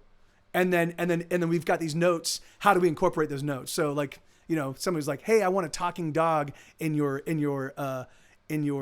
science fiction or like science fiction space thing. And we're like, okay, a talking dog. And we'd have to figure out a cool way to make a talking dog work, that kind of thing. So just crazy stuff like that. It was a super, super fun gig. I did that all throughout my 20s.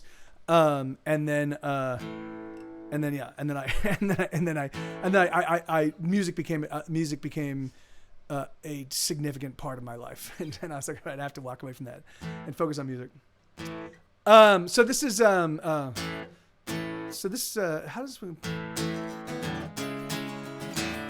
Oh yeah, bum bum bum, Bum, bum, ba-dum, ba-dum. Yeah, in fact, wait, New Zealand Ninja. Do you guys know? Do you guys know the Earthworm Jim cartoon? It was fucking amazing. It was designed very much like Rocky and Bullwinkle. So it was broken up into, there were 3 little chapters of the Earthworm Jim story, and then there were two like shorts in between all that. So it would start off with a cliffhanger. It would start off with a silly cliff, like a James Bond style cliffhanger. So it started with a James Bond style cliffhanger, and then it would go into the main story, and then we do a silly short about one of the Earthworm Jim characters, and then we go back, and then we have a commercial break, and then we go back to the story, and we continue the story a little bit, and then we get another short, and then the very last part after the second commercial break, then we'd finish the story, you know,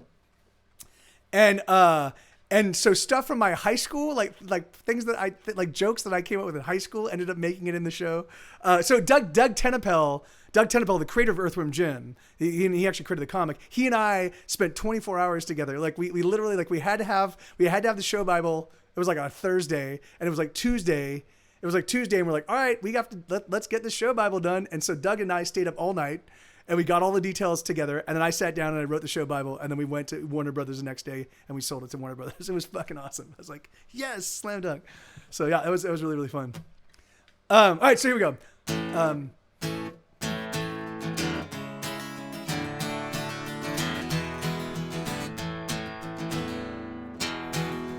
Dude, so many, it's crazy. Rodney Dangerfield, Leslie Nielsen, Gallagher, Shelley Duvall, and then all the comic book people, like, so literally everybody comics, you know, except for Stan Lee, but I met Jack Kirby, you know, like everybody comics. I trolled Gary Coleman. That was a really, really fun story. That's a long story, but yeah, I troll Gary Coleman. Yeah, it's like that all the celebrity side, like that was a pretty common thing. Steven Spielberg, fuck, man. Like, there's so many. Like, what happens is I'll watch a movie or something and be like, oh, I know, I remember, I hung out with that guy, you know? So, yes, that's exactly correct. I did. I trolled my office. Yeah. I did meet Don Rickles. But, alas, that would have been a great guy to meet. Oh,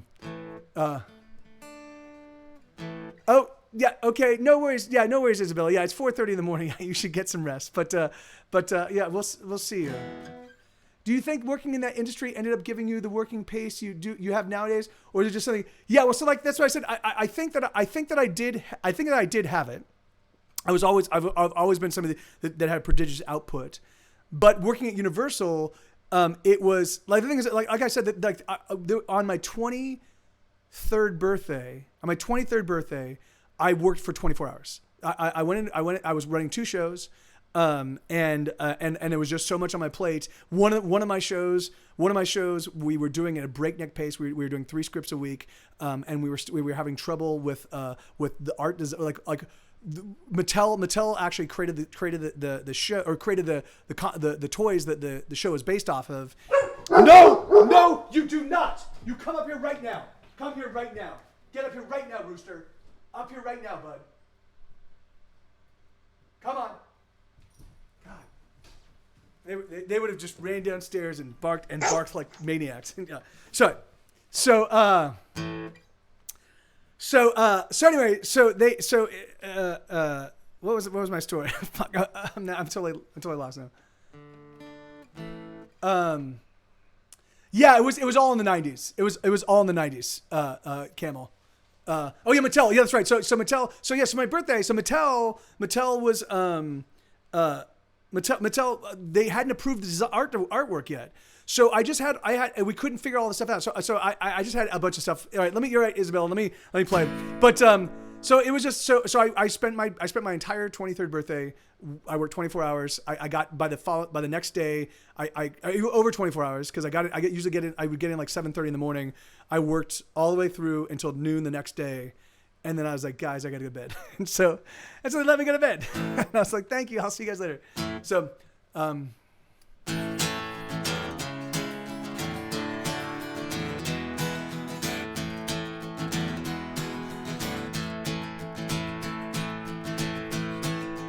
bum bum, Bum bum ba dum ba dum bum bum bum bum bum bum bum.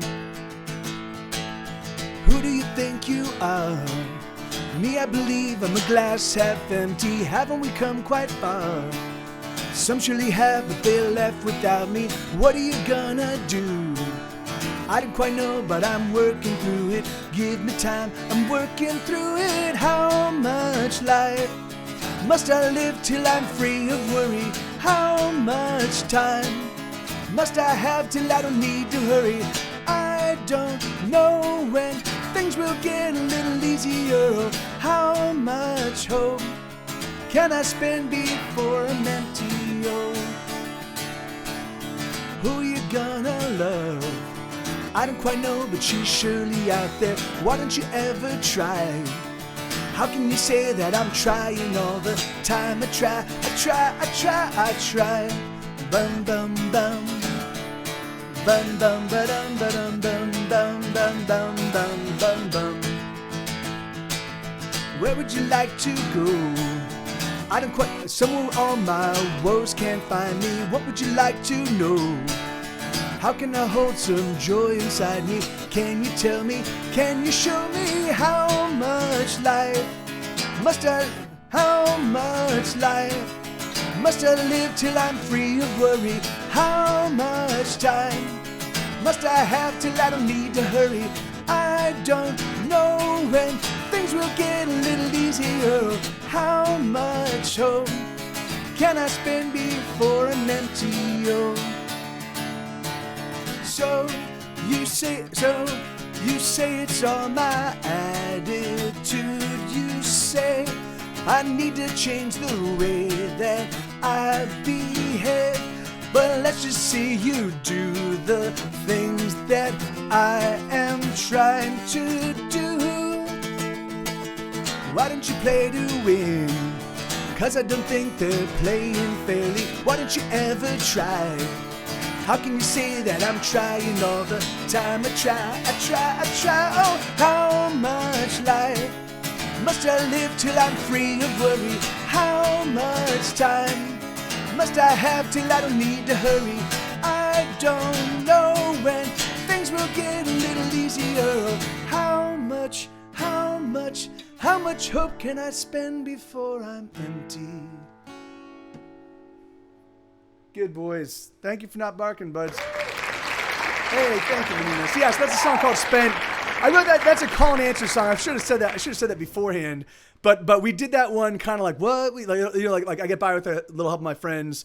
So the whole band would sing, "Who do you think you are?" And then I'd respond, "Me, I believe I'm a glass half empty." And that was the whole thing. And so it's called Spent. It's really funny because that's one of the first songs I wrote kind of with me dealing with the fact that I wanted to lead a hopeless existence because hope for me felt toxic.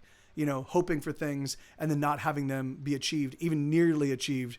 I would just get, it was too painful, Okay, right on, Isabella. Amen. Yeah, thank you. So sorry for keeping you up so late, but it's always great having you here. So you sleep well, and we'll see you hopefully very, very soon. Have a great weekend. And this Rodney story is a fucking great story. So Rodney, we're doing a show called Hammerman.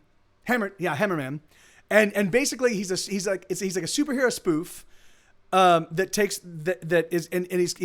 he's basically Rodney's playing like this, he's like this working class guy that gets some powers. He keeps using his tools, and so he's like this kind of fix it guy that's also a superhero. We've got these like totally ridiculous villains for him and what have you. Yeah, that's exactly. And so we're meeting with Rodney, right? And I actually met Rodney. I actually met Rodney a handful of times. So this is the very first time I meet him. So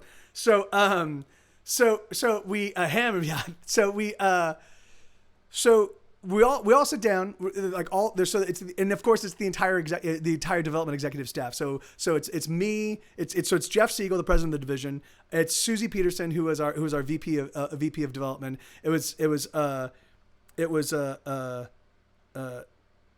it was Ralph Sanchez, who at this point in time was a director of development. It was Jonathan Rosenthal, who was an associate director of development. It was me. I was a manager of development. So I was like the lowest man on the totem pole. And wait, that song is seared in my brain, although it aired for me. Oh, really? Oh, yeah, that's yeah. Yeah, that's so we're talking to we're talking to Rodney, and he's like, hey, and he's just being Rodney, and so at some point in time, like we're all talking about, we're talking about the show, we're talking about kind of the things that we would like to do, we're talking about merchandising tie-ins and the things we want to, we're gonna definitely bring it. We had a great relationship with Playmates at this point in time, so I believe that we were talking about getting Playmates involved. We were talking about getting we had the company that made Crash Bandicoot, who was actually called Willy the Wombat. In fact, I developed the show built around Willy the Wombat that we didn't sell, I was actually involved in the conversations as we changed his name. The marketing people changed his name to Crash Bandicoot. But the thing is, I was involved with Jason Rubin and all those guys as they were losing their mind. They're like, that doesn't even look like a Bandicoot. What are you talking about? So I'm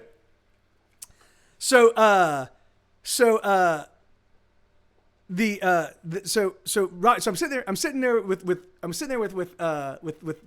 all the crew, and we're talking to Rodney, and Rodney interrupts and looks at me, he looks at me and he goes, you want to know the first thing that goes through an executive head? He goes, you want to know the first thing that goes through an executive's head the moment they wake up in the morning, and he's talking to me like I'm like literally I'm probably maybe 20 years old at this point in time, but I look like I'm 15. I'm 46 years old, right? I'm 46 years old right now.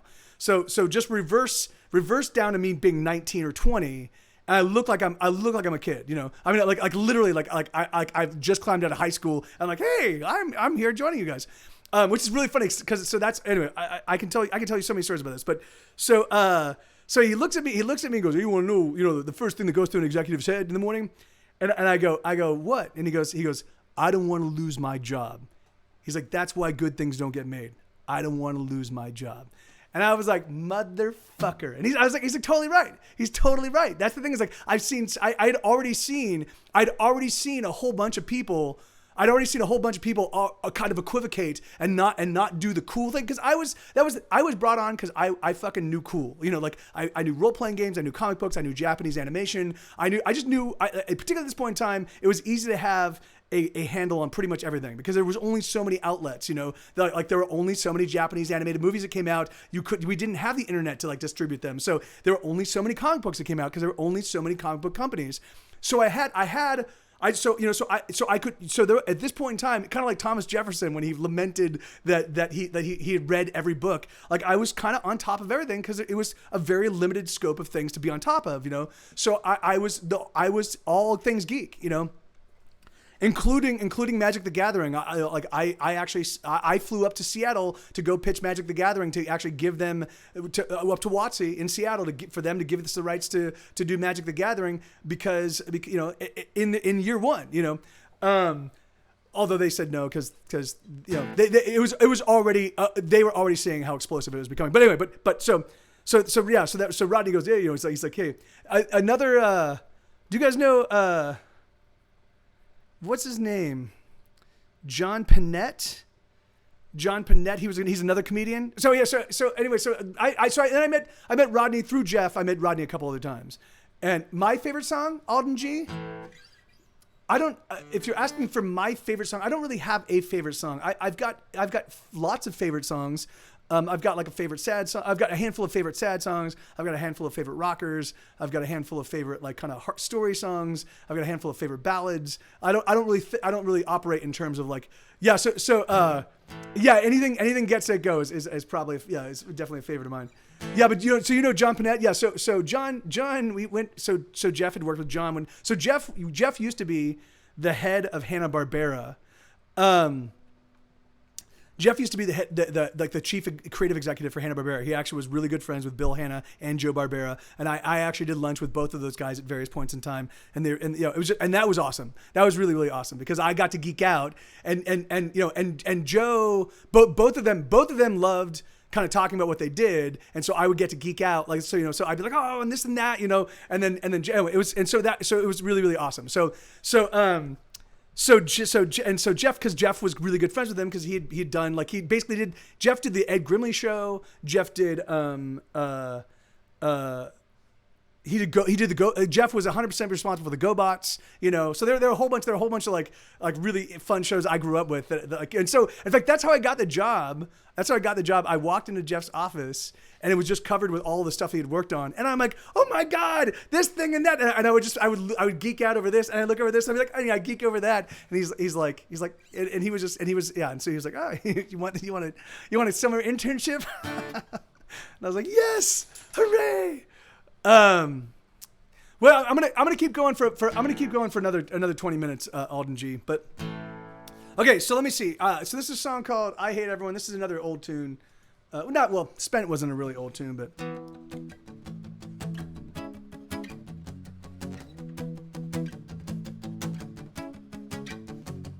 Ba-dum, bum, ba-dum. Oh, I never told you guys my Fabio story, or did I? I don't know if I've told you my Fabio story, but that's fucking. God, man, there's so many. Now that my mind is kind of popping, there's. Right on, Quixote. You sleep well, brother. Look him up, Revis. Bum, bum, ba-dum, bum, ba-dum, ba-dum, ba-dum, bum, ba-dum, bum, ba-dum. Some stupid chick in the checkout line was paying for beers with nickels and dimes, and some old man had clipped coupons and argued whenever they wouldn't take one. All I wanted to buy was some cigarettes, but I couldn't take it anymore, so I left. I hate everyone. I hate everyone.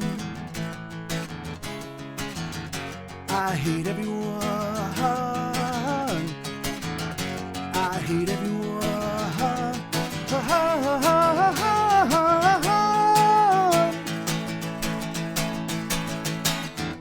All the people on the street, I hate you all, and the people that I meet, I hate you all, and the people that I know, I hate you all, and the people that I don't, I hate you all. Oh, I hate you all.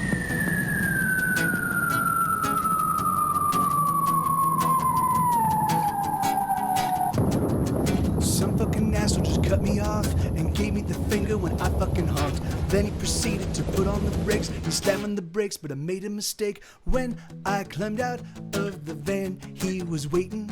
But he was 6'3" and 200 pounds of Satan. I hate everyone. I hate everyone. I hate everyone. I hate everyone.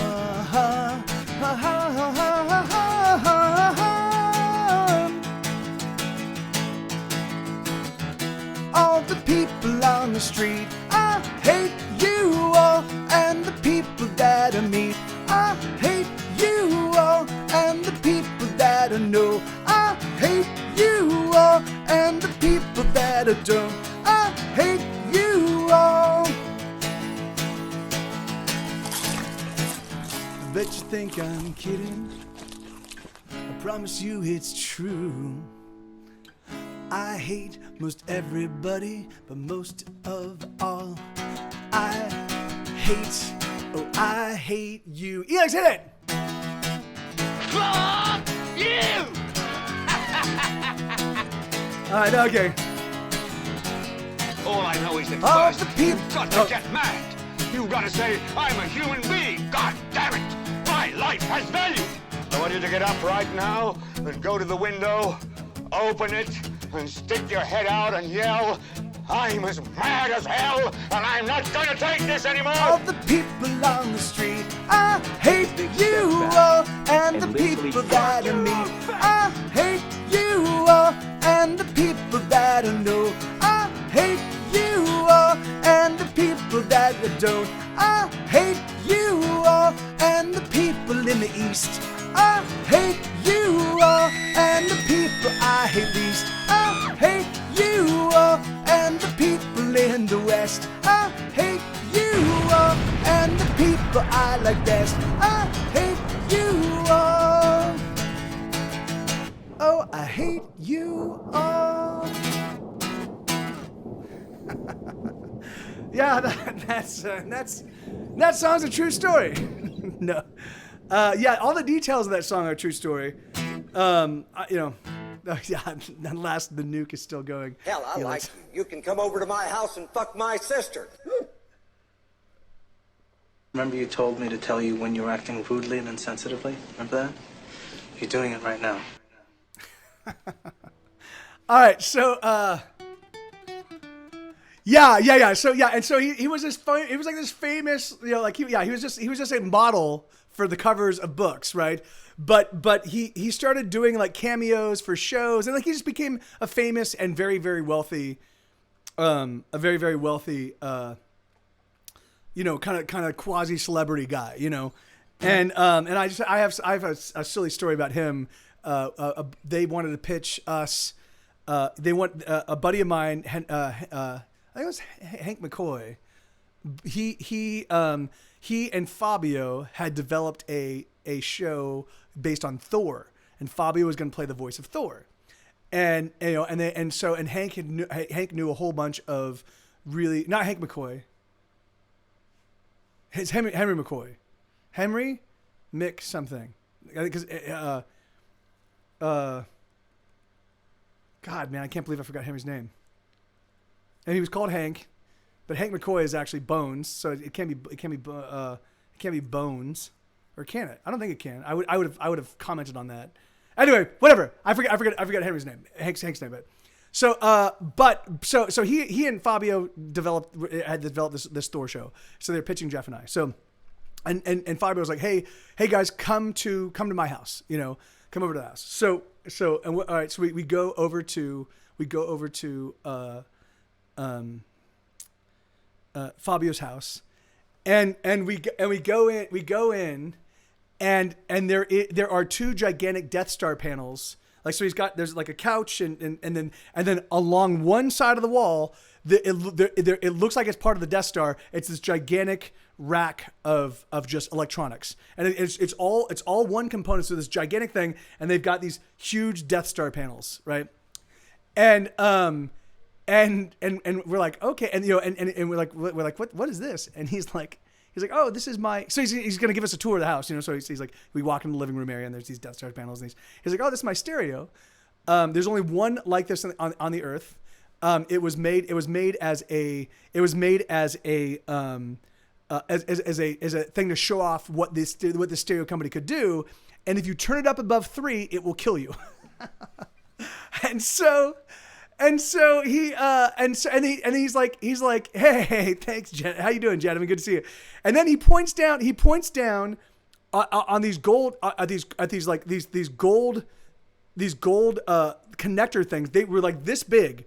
And he's like, and this is 100% gold, because gold is the best conductor, the best sound conductor, which is true. And so he's like, so these connector things that connected these gigantic speaker panels were these blocks of, I mean, they must have been like half an ingot of gold, And I'm like, oh my God.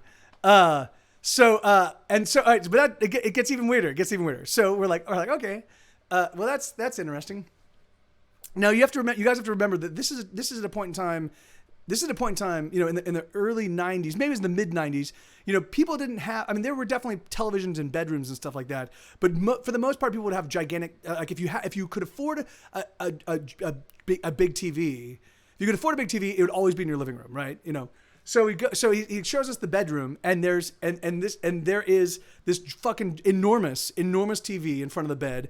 And there's like literally like 6 or 7 different or I don't even know how many there were, but there were a bunch of different consoles, like game consoles, Oh yeah, and I think he had whatever I think it might have even been a prototype PlayStation or a prototype PlayStation 2. I don't remember the year, but he was such a big gamer that he had actually reached out to. I think it was Sony. I think it was PlayStation. I don't. At that point in time, it must have been like 1996. I don't remember if it was PlayStation 1. I don't know if it was PlayStation 2. I think PlayStation 1, but it might have been. But it was before it was available. And he's like, "Hey, you guys want to play some PlayStation? I've got these prototype games." And we're like, "What the fuck?" Then he shows us the kitchen. He shows us the kitchen, and we walk into the kitchen, and it's filled with motorcycles. It's filled with motocross motorcycles. The kitchen, right? Like literally, like there's no moving around in the room. It's just motocross motorcycles in his kitchen. So we're like, what's this all about? And he's like, well, I kind of ran out of space outside, and he takes us out back, and on the side of his house, because he's got on the side of his house, there's even more motorcycles. He must have had 40 motorcycles, because it turns out that Fabio was actually an aspirant professional motocross motorcycle rider before he got his first book cover and started making money as a model, and so he maintained an avid motocross rider, and there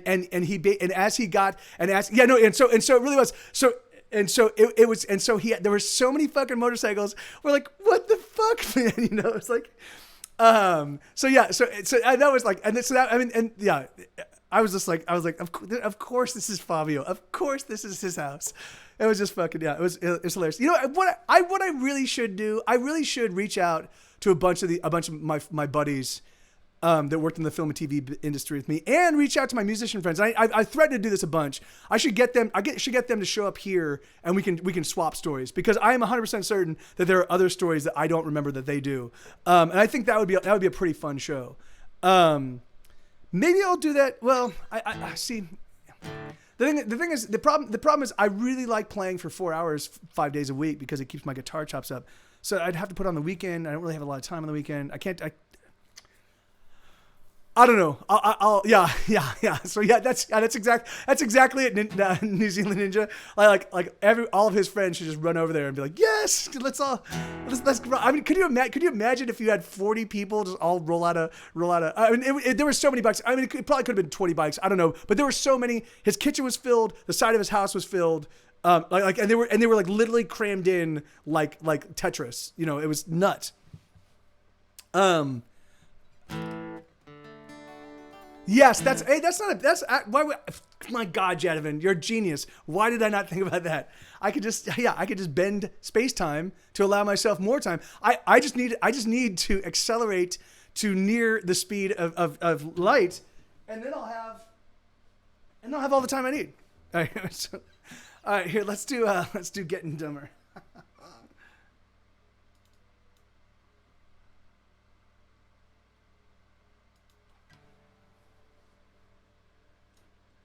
Yeah, I really would have Camel. I mean, I would have really, truthfully, the only celebrity that I did not meet that I would have loved to have met, although I would not have. I would just be like, hey, nice to meet you, and is Terry Pratchett, and I would. There's no way. I am a huge Terry Pratchett geek. And I wouldn't be. I would have been. He's the only human being on the planet Earth that I would have been awestruck around. Everybody else I can deal with. But bum bum ba da dum bum ba dum bum bum ba da dum bum ba dum bum bum ba da da bum bum ba da dum ba da da da da da bum bum bum bum. As I get older, I get dumber. I think I'm gonna hide away this summer. I'm afraid to say anything to anyone. How did I get so effing dumb? I don't know much of anything, and the more I read, it seems to me, the less I know. There's no certainty. The more I learn, the less I know. Oh, I wish I knew everything like you. I guess I'm dumb. I'm just so dumb. I'm just so dumb. I wish I knew everything like you. I guess I'm dumb. I'm just so dumb. I'm just so dumb. Bum bum ba da dum bum ba dum bum bum bum ba da dum bum ba dum bum bum ba da da bum bum ba da dum ba da da da da da dum bum bum. The deeper I dig, the more it seems that there's layer upon layer of complexity. Nothing's as simple as it seems to be. But maybe that's just how it appears to me. Oh, I wish I knew everything like you. I guess I'm dumb. I'm just so dumb. I'm just so dumb. wish I knew everything like you.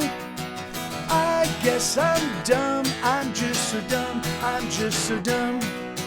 I don't want to be a dick, but I just want to say, please believe anything you want, just don't believe it all over me. I wish I knew everything like you. I guess I'm dumb, I'm just so dumb, I'm just so dumb. I wish I knew everything like you. I wish I guess I'm dumb, meaning speechless. I'm fucking speechless, you fucking dick.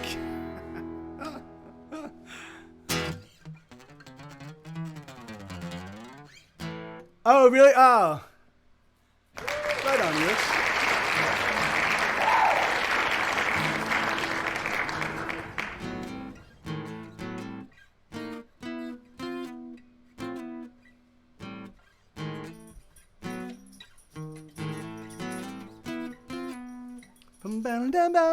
Hey, my pleasure, Paper Cat.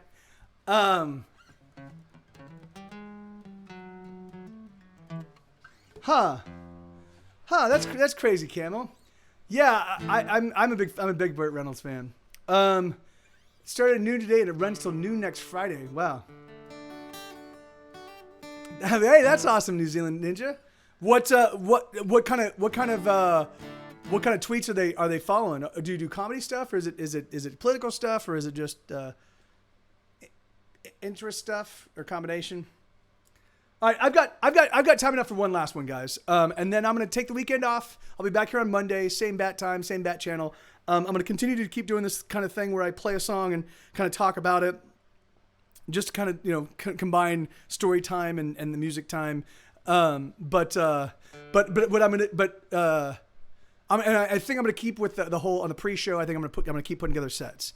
I really do want to pull out deeper cuts and songs I just don't play very much, and I want to keep them practiced up. So, and built a theater in his hometown for aspiring actors that he would try and coach. It was called the Burt Reynolds Theater, and people like Farrah Fawcett and Abe Vigoda went there. Yeah, that's awesome. That's very cool. Oh, you don't say, Lenina, huh? Was that Chris Angel? Okay. Let's what do you want to close with? What's a good closing tune? It was Chris Angel. Antonio Pierce, astrophysicist, planetary scientist.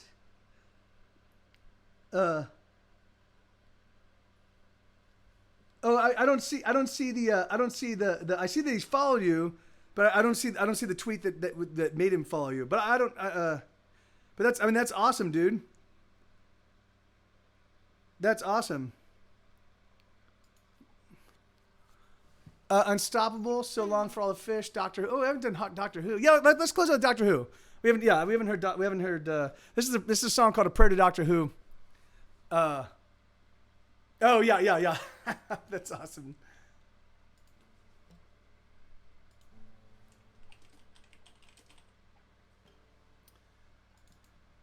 So this is a song called A Prayer to Doctor Who. This is gonna be my last one, everybody. Thank you so much. Thank you so much for hanging out. I really it always warms my cold black heart when folks hang out with me and while I do my thing, fill your ear holes with music. Like I said, I'm going to try to add some more storytelling components to these shows in the future.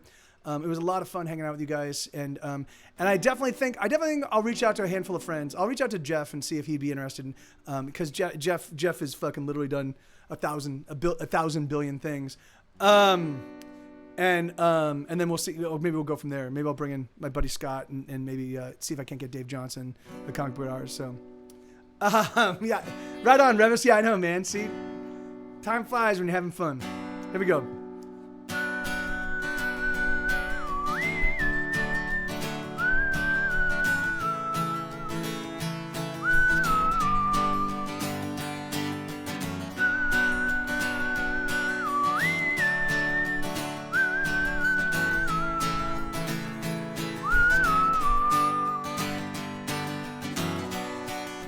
Save us from Fox News. Save us from Justin Bieber. Save us from Wall Street. Save us from the Reaper. Save us, doctor, if you dare. 'Cause we're all dying here. Save us from the crooks. And save us from Facebook. Doctor Who, we're calling you. Doctor Who, we're calling you. Doctor, good doctor, can you hear us calling? Civilization is tumbling, is falling. Doctor Who, where are you?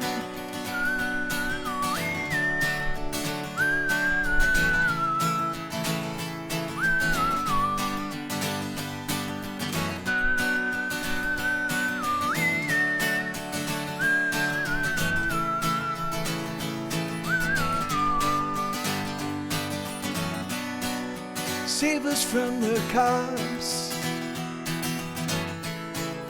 Help us save our homes. Save us from the hate. Save us from our phones. Save us, doctor, if you can. 'Cause no one here has any plan. Save us from our jobs. Oh, save us at any cost. Doctor Who, we're calling you. Doctor Who, we're calling you. Doctor, good doctor, can you hear us calling? Civilization is tumbling, it's falling. Doctor Who, where are you?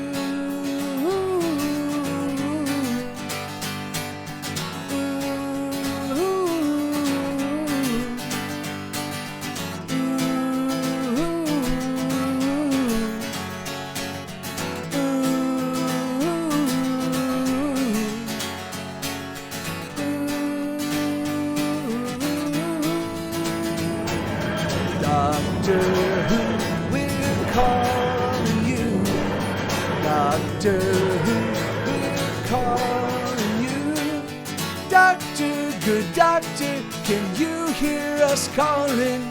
Civilization is tumbling, it's falling. Doctor Who, where I'm not normally a praying man, but if you're up there, please save me, Superman. All right, guys, we're gonna go raid W. Scottus 1 and game night.